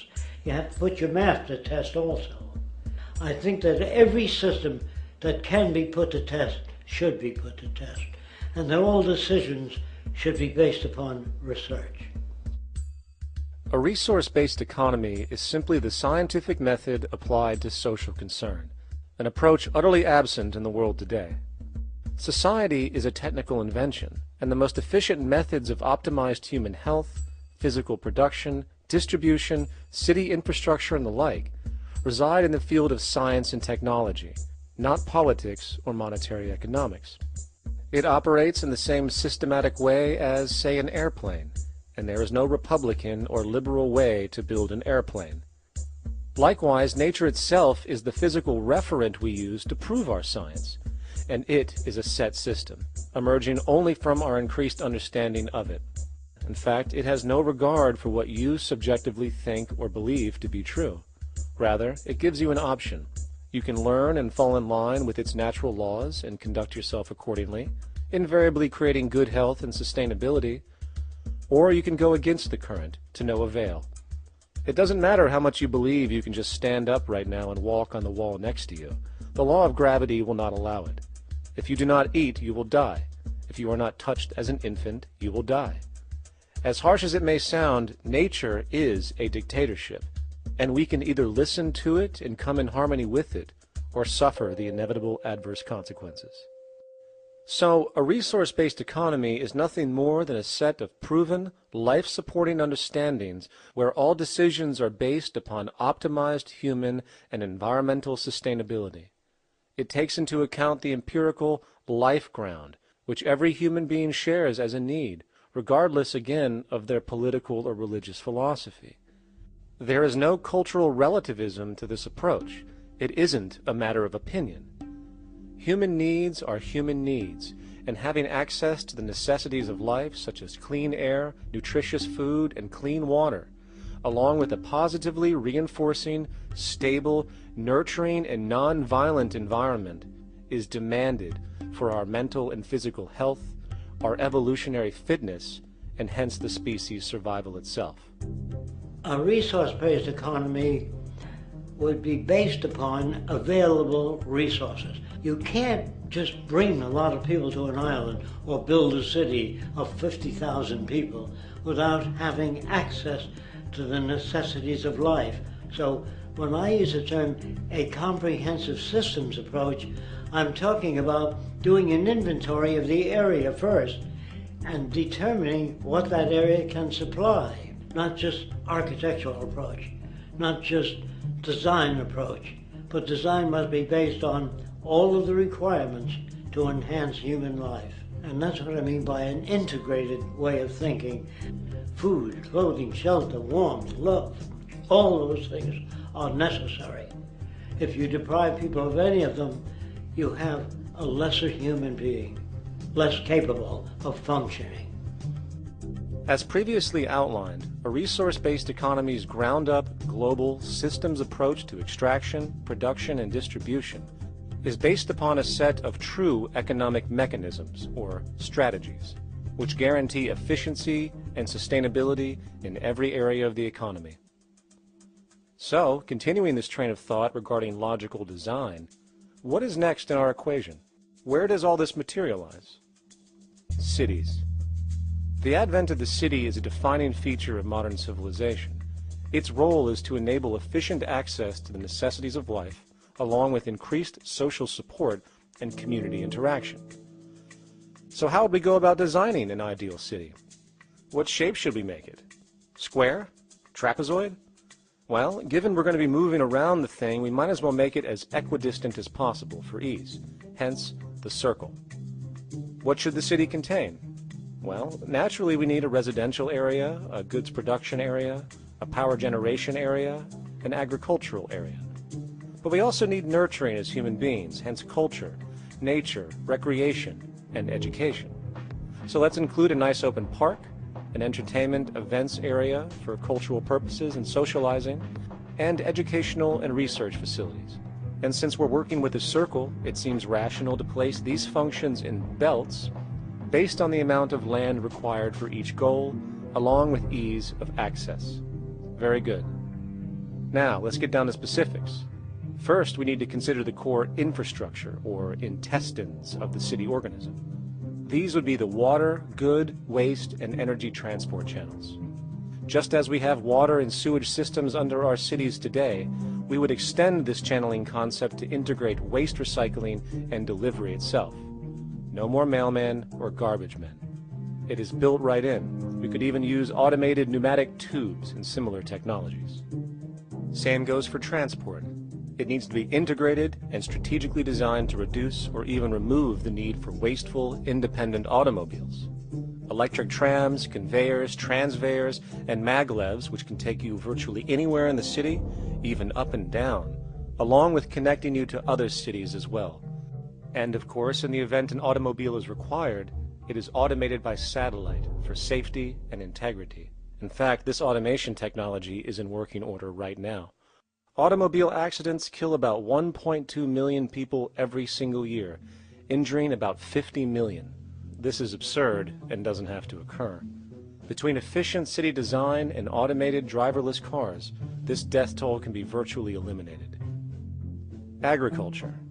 Today, through our haphazard, cost-cutting industrial methods, using pesticides, excessive fertilizers, and other means, we have successfully destroyed much of the arable land on this planet, not to mention also extensively poisoning our bodies. In fact, industrial and agricultural chemical toxins now show up in virtually every human being tested, including infants. Fortunately, there is a glaring alternative: the soilless mediums of hydroponics and aeroponics, which also reduce nutrient and water requirements by up to 75% of our current usage. Food can now be organically grown on an industrial scale in enclosed vertical farms, such as in 50-story 1-acre plots, virtually eliminating the need for pesticides and hydrocarbons in general. This is the future of industrial food cultivation, efficient, clean, and abundant.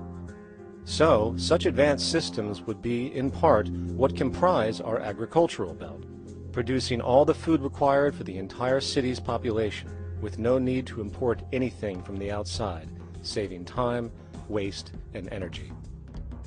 And speaking of energy, the energy belt would work in a systems approach to extract electricity from our abundant renewable mediums, specifically wind, solar, geothermal, and heat differentials, and if near water potentials, tidal and wave power. To avoid intermittency and make sure a positive net energy return occurs, these mediums would operate in an integrated system, powering each other when needed, while storing excessive energy to large supercapacitors under the ground, so nothing can go to waste. And not only does the city power itself, particular structures will also power independently and generate electricity through photovoltaic paints, structural pressure transducers, the thermocouple effect, and other current but underutilized technologies.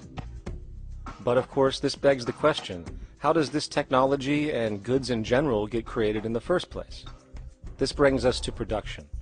The industrial belt, apart from having hospitals and the like, would be the hub of factory production. Completely localized overall, it would of course obtain raw materials by way of the global resource management system just discussed, with demand being generated by the population of the city itself. As far as the mechanics of production, we need to discuss a new, powerful phenomenon which was sparked very recently in human history and is on pace to changing everything. It's called mechanization, or the automation of labor. Well, if you look around you, you'll notice that almost everything that we use today is built automatically. Your shoes, your clothes, your home appliances, your car, and so on. They are all built by machines, Can we say that the society has not been influenced by these major technological advancements? Of course not.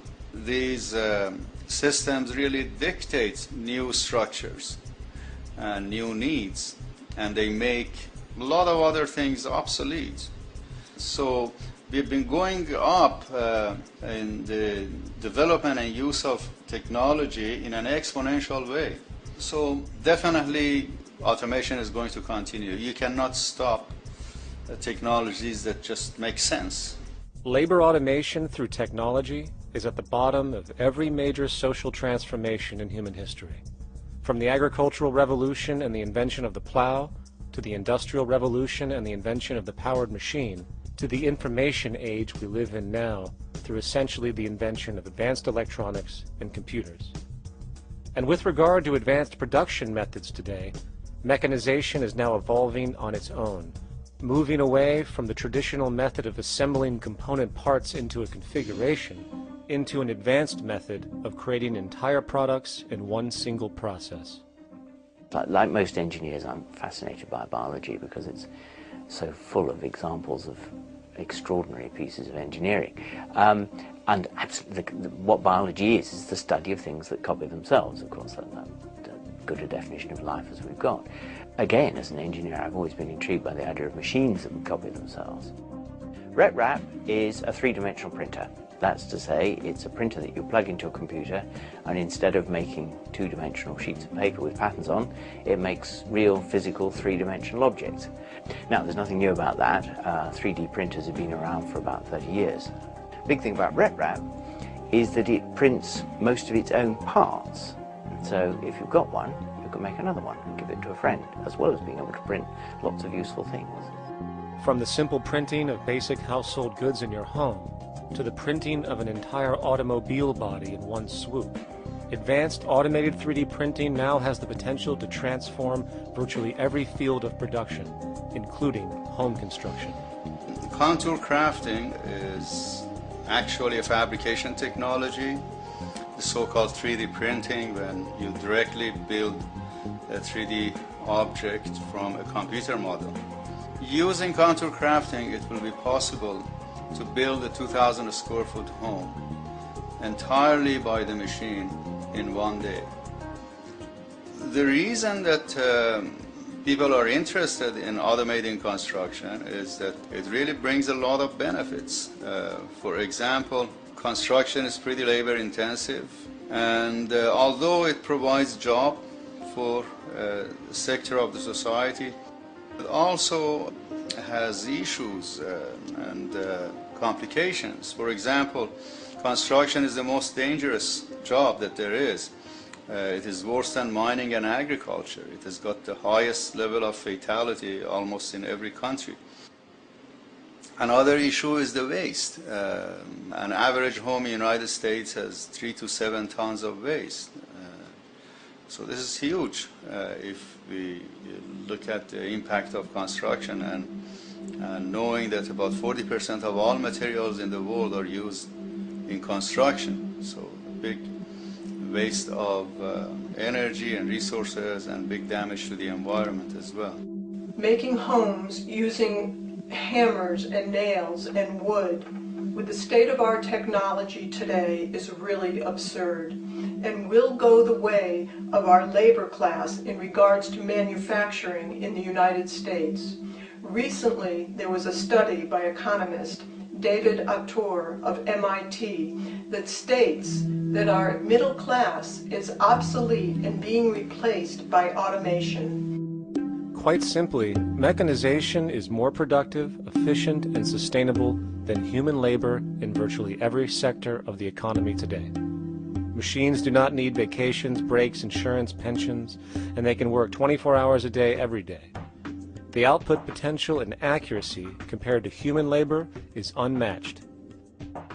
The bottom line, repetitive human labor is becoming obsolete and impractical across the world, and the unemployment you see around you today is fundamentally the result of this evolution of efficiency in technology. For years, market economists have dismissed this growing pattern, which could be called technological unemployment, because of the fact that new sectors always seem to emerge to reabsorb the displaced workers. Today, the service sector is the only real hub left and currently employs over 80% of the American workforce, with most industrialized countries maintaining a similar proportion. However, this sector is now being challenged increasingly by automated kiosks, automated restaurants, and even automated stores. Economists today are finally acknowledging what they have been denying for years. Not only is technological unemployment exasperating the current labor crisis we see across the world due to the global economic downturn, but the more the recession deepens, the faster the industries are mechanizing. The catch, which is not realized, is that the faster they mechanize to save money, the more they displace people, the more they reduce public purchasing power. This means that while the corporation can produce everything more cheaply, fewer and fewer people will actually have money to buy anything, regardless of how cheap they become. The bottom line is that the labor for income game is slowly coming to an end.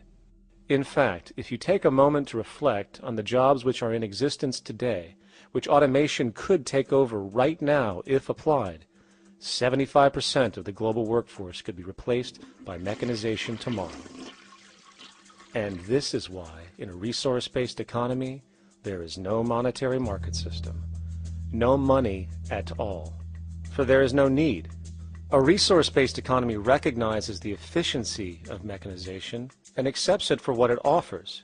It doesn't fight it like we do today. Why? Because it is irresponsible not to, given any interest in efficiency and sustainability. And this brings us back to our city system. In the center is the central dome, which not only houses the educational facilities and transportation hub, it also hosts the mainframe that runs the city's technical operations. The city is, in fact, one big automated machine. It has sensors in all technical belts to track the progress of agriculture, energy gathering, production, distribution, and the like.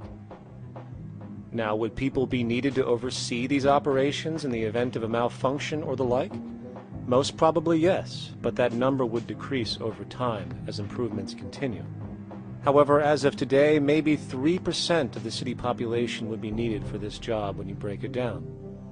And I can assure you that in an economic system which is actually designed to take care of you and secure your well-being, without you having to submit to a private dictatorship on a daily basis, usually to a job that is either technically unnecessary or socially pointless, while often struggling with debt that doesn't exist just to make ends meet.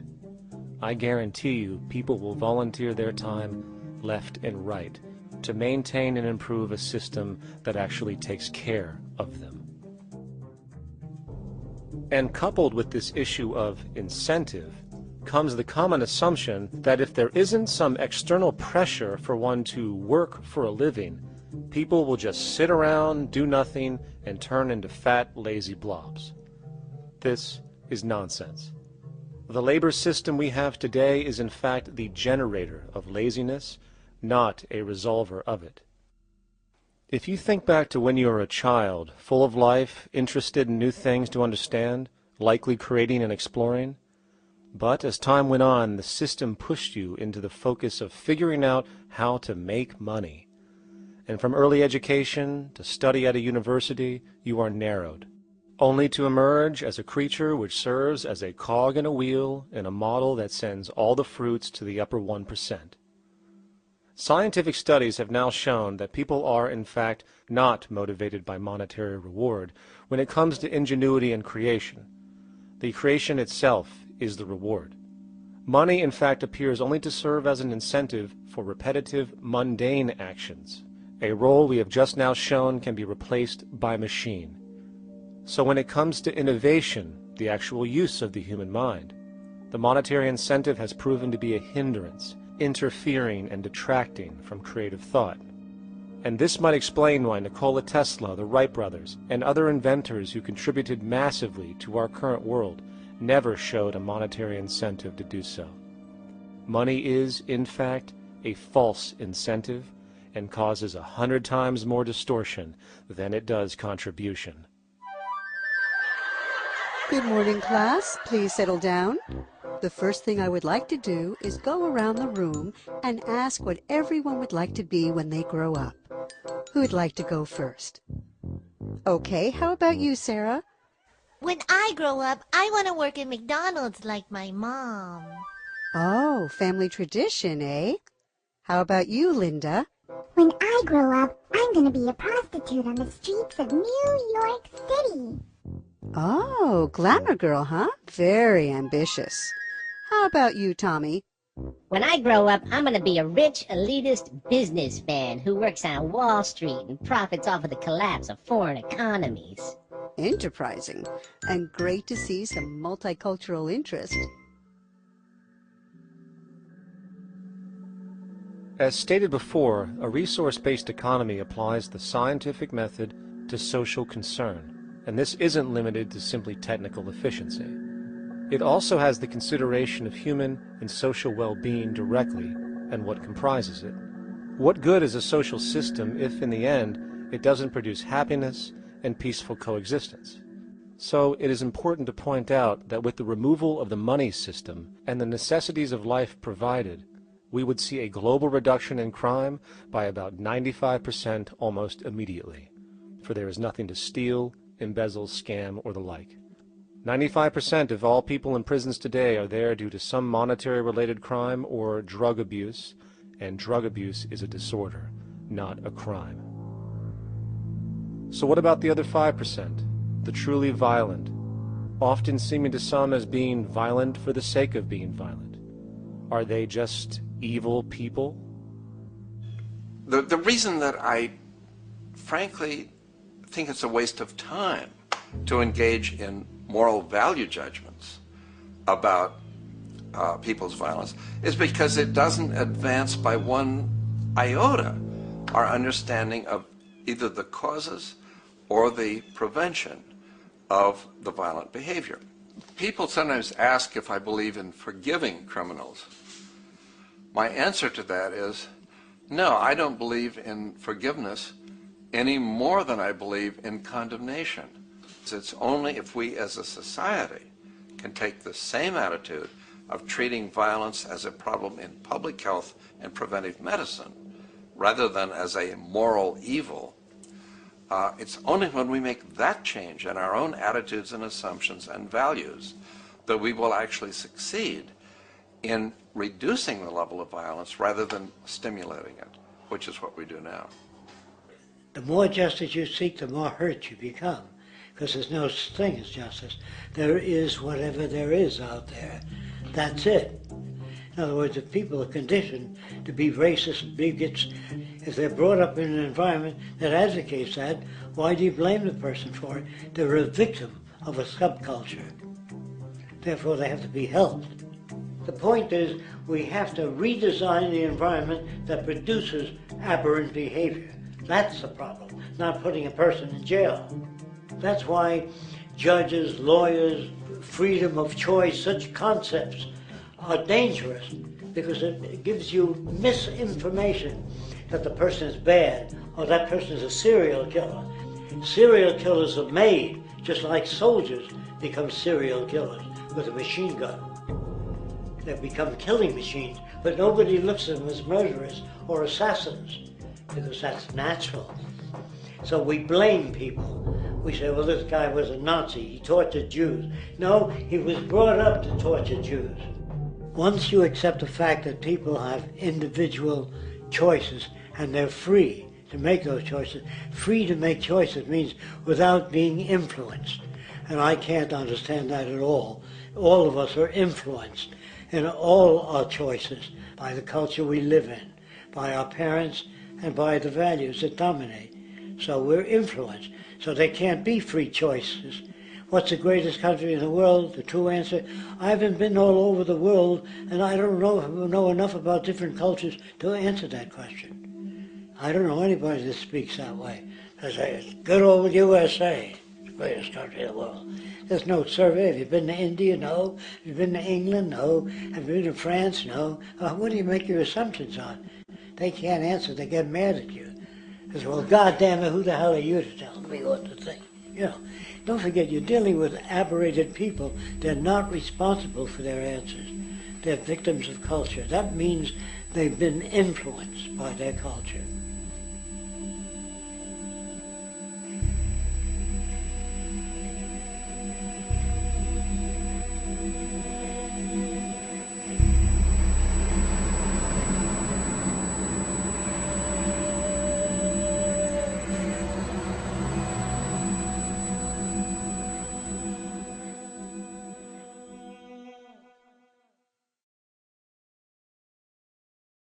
When we consider a resource-based economy, there are often a number of arguments that tend to come up with regard to the efficiency. Now hold on just a minute. Yes?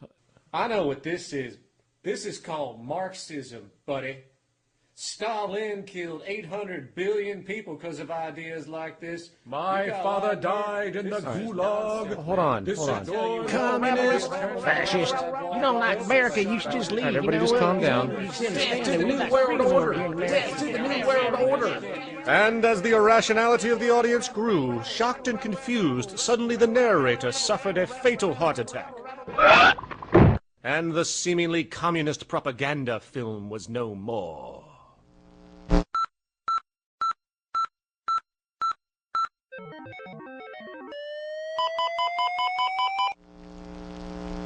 You know, I've said that sort of thing to people in think tank type of situations, and you know, these Club of Rome types and so forth. Marxist? What Marxist? Where did that come from? You know, they got this icon they hold on to as their holy grail, and it's such an easy one. You know, people ask if I'm a socialist or a communist or a capitalist, and I say I'm none of the above. And why do you think that those are the only options? All of those political constructs were created by writers who assumed that we lived on a planet of infinite resources.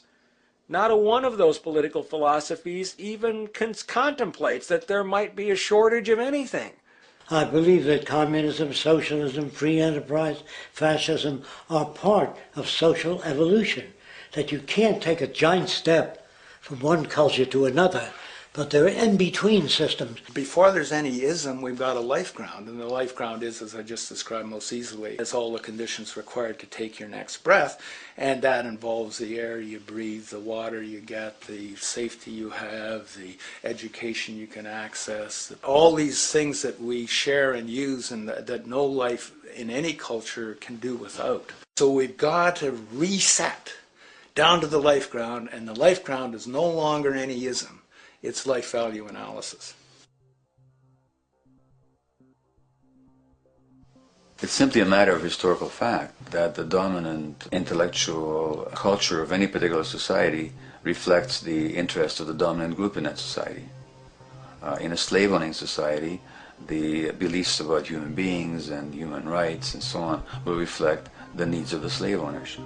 In a society which again is based on the power of certain people to control and profit from the lives and work of millions of others, the dominant intellectual culture will reflect the needs of the dominant group. And so that if you look across the board, the ideas that pervade psychology and sociology and history and political economy and political science fundamentally reflect certain elite interests. And the academics who question that too much tend to get shunted to the side or to be seen as sort of radicals. The dominant values of a culture tend to support and perpetuate what is rewarded by that culture. And in a society where success and status is measured by material wealth, not social contribution, it is easy to see why the state of the world is what it is today. We are dealing with a values system disorder, completely denatured, where the priority of personal and social health have become secondary to the detrimental notions of artificial wealth and limitless growth. And like a virus, this disorder now permeates every facet of government, news media, entertainment, and even academia. And built into its structure are mechanisms of protection from anything that might interfere. Disciples of the monetary market religion, the self-appointed guardians of the status quo, constantly seek out ways to avoid any form of thought which might interfere with their beliefs, the most common of which are projected dualities. If you are not a Republican, you must be a Democrat. If you are not a Christian, you might be a Satanist. And if you feel society can be greatly improved to consider perhaps, I don't know, taking care of everyone, you're just a utopianist. And the most insidious of them all, if you are not for the free market, you must be against freedom itself. I'm a believer in freedom. Every time you hear the word freedom being said anywhere or government interference said anywhere, it means, decoded, blocking maximization of turning money into more money for private money possessors. That's it. Every other thing they'll say, oh, we need more commodities for people, oh, this is freedom against tyranny and so forth. Every time you see it, you can decode it down to that. And I think you'll find a one-to-one correlation with every time they use it. And this is a sense in which we might call it's a syntax, a governing syntax of understanding and of value, so that it governs beneath their own recognition of it. So they may not say, oh, I didn't mean that at all, but in fact, that's what they do. Just like you may speak a grammar, and you have rules of grammar you follow without recognizing what the rules are. And so what we have is what I call the ruling value syntax that underlies this. So every time they use these words, interference, lack of freedom, or progress, or development, you can decode them all to come back to mean that. Of course, when you hear the word freedom, it tends to be in the same sentence with something called democracy. It's fascinating how people today seem to believe that they actually have a relevant influence on what their government does, forgetting that the very nature of our system offers everything for sale.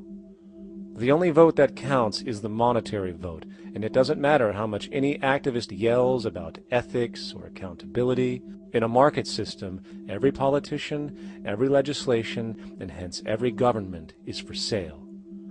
And even with the $20 trillion bank bailout starting in 2007, an amount of money which could have changed, say, the global energy infrastructure to fully renewable methods, instead going to a series of institutions that literally do nothing to help society, institutions that could be removed tomorrow with no recourse. The blind conditioning that politics and politicians exist for the public well-being still continues. The fact is, politics is a business, no different than any other in a market system, and they care about their self-interest before anything else. I don't really, honestly, deep down believe in political action. I think the system contracts and expands as it wants to. It accommodates these changes.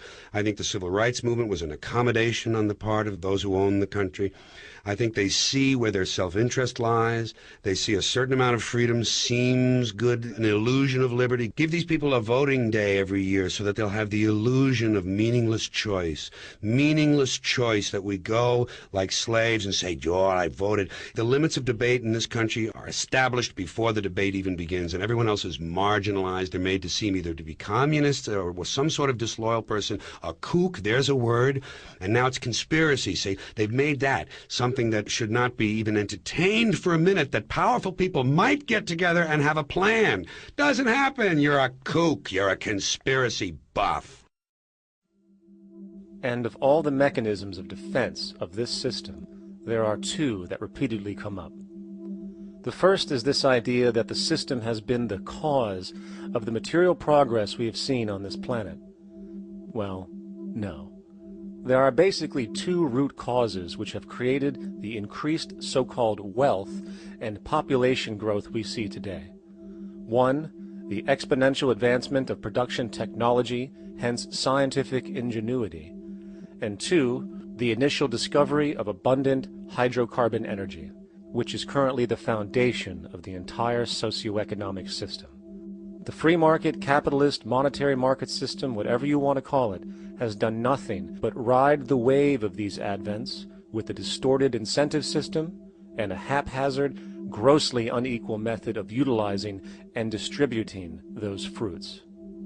The second defense is a belligerent social bias generated from years of propaganda, which sees any other social system as a route to so-called tyranny, with various name droppings of Stalin, Mao, Hitler, and the death tolls they generated.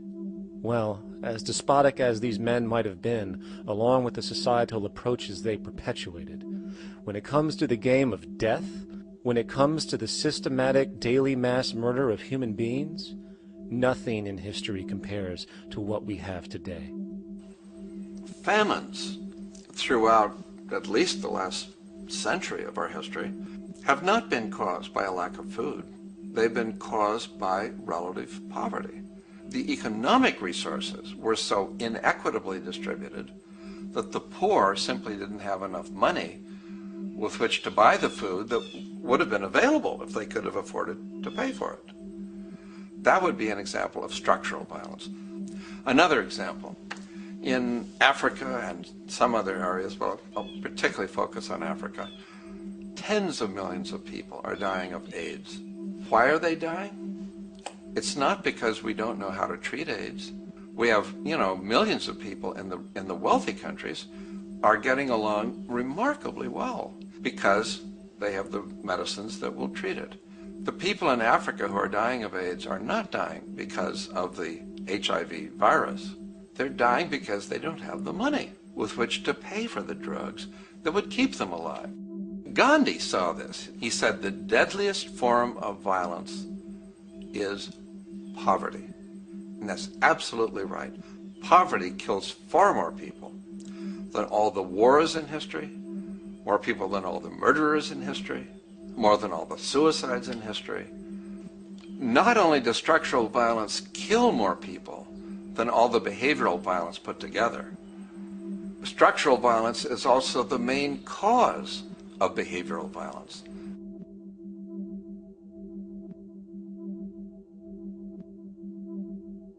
Oil is the foundation of, and it is present throughout the edifice of human civilization. There are 10 calories of hydrocarbon energy, oil and natural gas, in every calorie of food you and I eat in the industrialized world.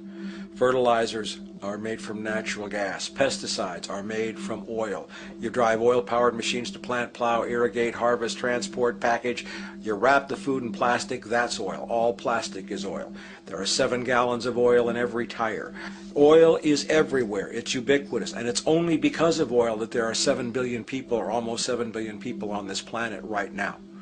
The arrival of this cheap, easy energy, which is equivalent, by the way, to billions of slaves working around the clock, changed the world in such a radical way over the last century, and the population has gone up 10 times. But by 2050, oil supply is able to support less than half the present world's population in their present way of life. So the scale of adjustment to live differently is just enormous. The world is now using 6 barrels of oil for every barrel it finds. 5 years ago, it was using 4 barrels of oil for every barrel it finds. A year from now, it's going to be using 8 barrels of oil for every barrel it finds. What's disturbing to me is the lack of any real effort from governments worldwide or industry leaders worldwide to do something different. I mean, we have these sort of attempts to build more wind power and to maybe do something with tide. We've got attempts to make our cars a little bit more efficient. But there's nothing which really looks like a revolution coming along. These are all pretty minor. And that, I think, is pretty frightening. And the governments who are driven by these economists who don't really appreciate what we're talking about are trying to stimulate consumerism to restore past prosperity in the hope that they can restore the past. They're printing yet more money lacking any collateral at all. So if the economy improves and recovers and growth, the famous growth comes back, it'll only be short-lived because within a short period of time, counted in months rather than years, it'll hit the supply barrier again. There'll be another price shock and a deeper recession. So I think we go into a series of vicious circles. So you have the economic growth going up, price spike, everything shuts down, that's where we are now. Then it starts to come up again. But what we have now is this area where there's no more ability to produce cheap energy. We're at the peak. We're on the downslope of oil production. No way you're going to get any more out of the ground any faster, which means that things shut down. The price of oil drops, which it did in early 2009, but then as you have an ersatz so-called recovery, the price of oil starts to come back. It's recently been hovering around $80 a barrel, and what we see is at $80 a barrel now, with the economic and financial collapse, people are having a hard time affording that. World oil production right now is about 86 million barrels a day. Over 10 years, you're looking at roughly 40 million barrels a day having to be replaced. There's nothing around which can come even within 1% of meeting that sort of demand. If we don't do something pretty quickly, there's going to be a huge energy deficiency.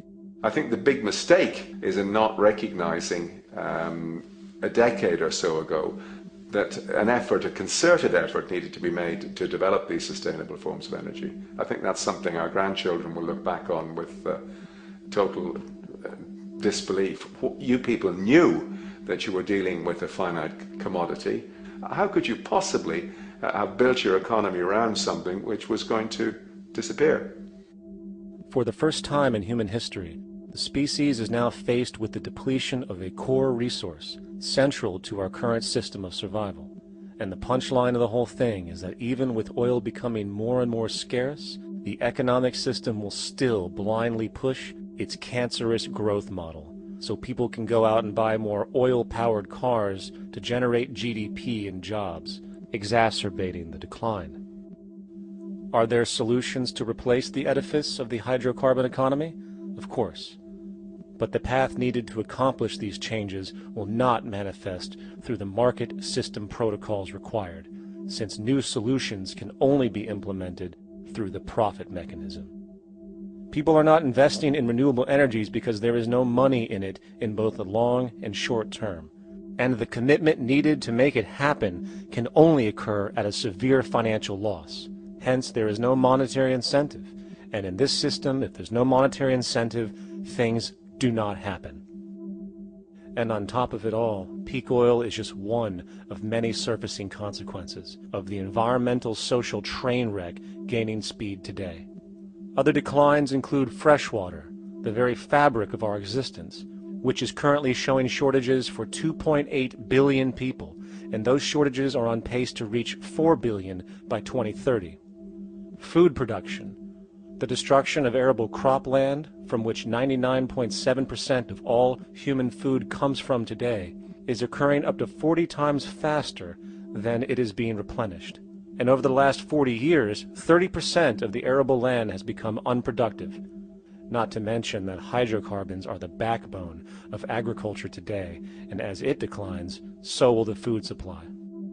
As far as resources in general, at our current patterns of consumption, by 2030 we will need 2 planets to continue our rates, not to mention the continual destruction of life-supporting biodiversity, causing extinction spasms and environmental destabilization across the globe. And with all of these declines, we have the near exponential population growth, where by 2030 there might be over 8 billion people on this planet. Energy production alone would need to increase 44% by 2030 to meet such demand. And again, since money is the only initiator of action, are we to expect that any country on the planet is going to be able to afford the massive changes needed to revolutionize agriculture, water processing, energy production, and the like, when the global debt pyramid scheme is slowly shutting the entire world down? Not to mention the fact that the unemployment you currently see is going to become normality due to the nature of technological unemployment. The jobs are not coming back. And finally, a broad social perspective. From 1970 to 2010, poverty on this planet doubled due to this system. And given our current state, do you honestly think we will see anything less than more doubling, more suffering, and more mass starvation? There is not going to be any recovery. This is not some long depression that we're someday going to pull out of. I think the next phase we're going to see after the next round of economic collapse is massive civil unrest, when employment checks stop being paid because the states have no money left. And when things get so bad that people lose confidence in their elected leaders, they will demand change if we don't kill each other in the process or destroy the environment. I'm just afraid that we might get to the point of no return. And that bothers me no end. We do all we can to avoid that condition. It's clear that we're on the verge of a great transition in human life.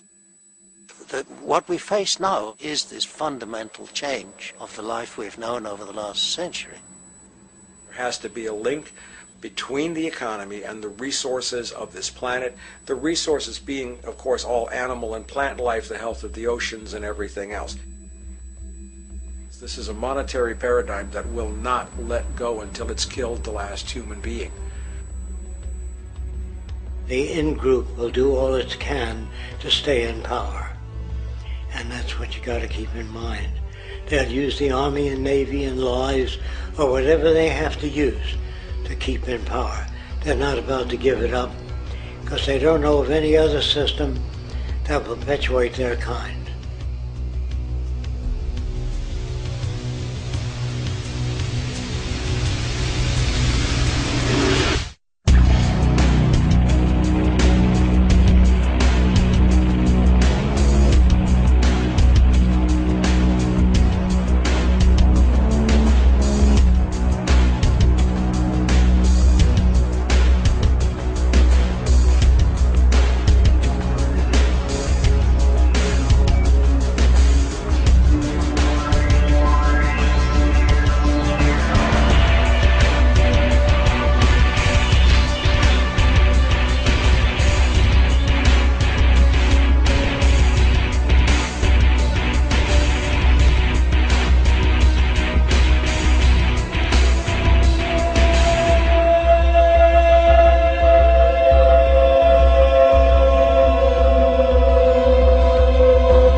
a straight and stronger course to the corner of your life. Just remember that the goal is for us all to capture all we want.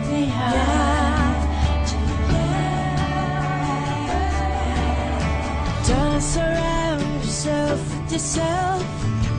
Move on back to squares. Send an instant karma to me, and I shall live with love and care for yourself. 'Cause it's time and time with your time, and its news is captured for the queen to use.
Satisfied, I'm on my way.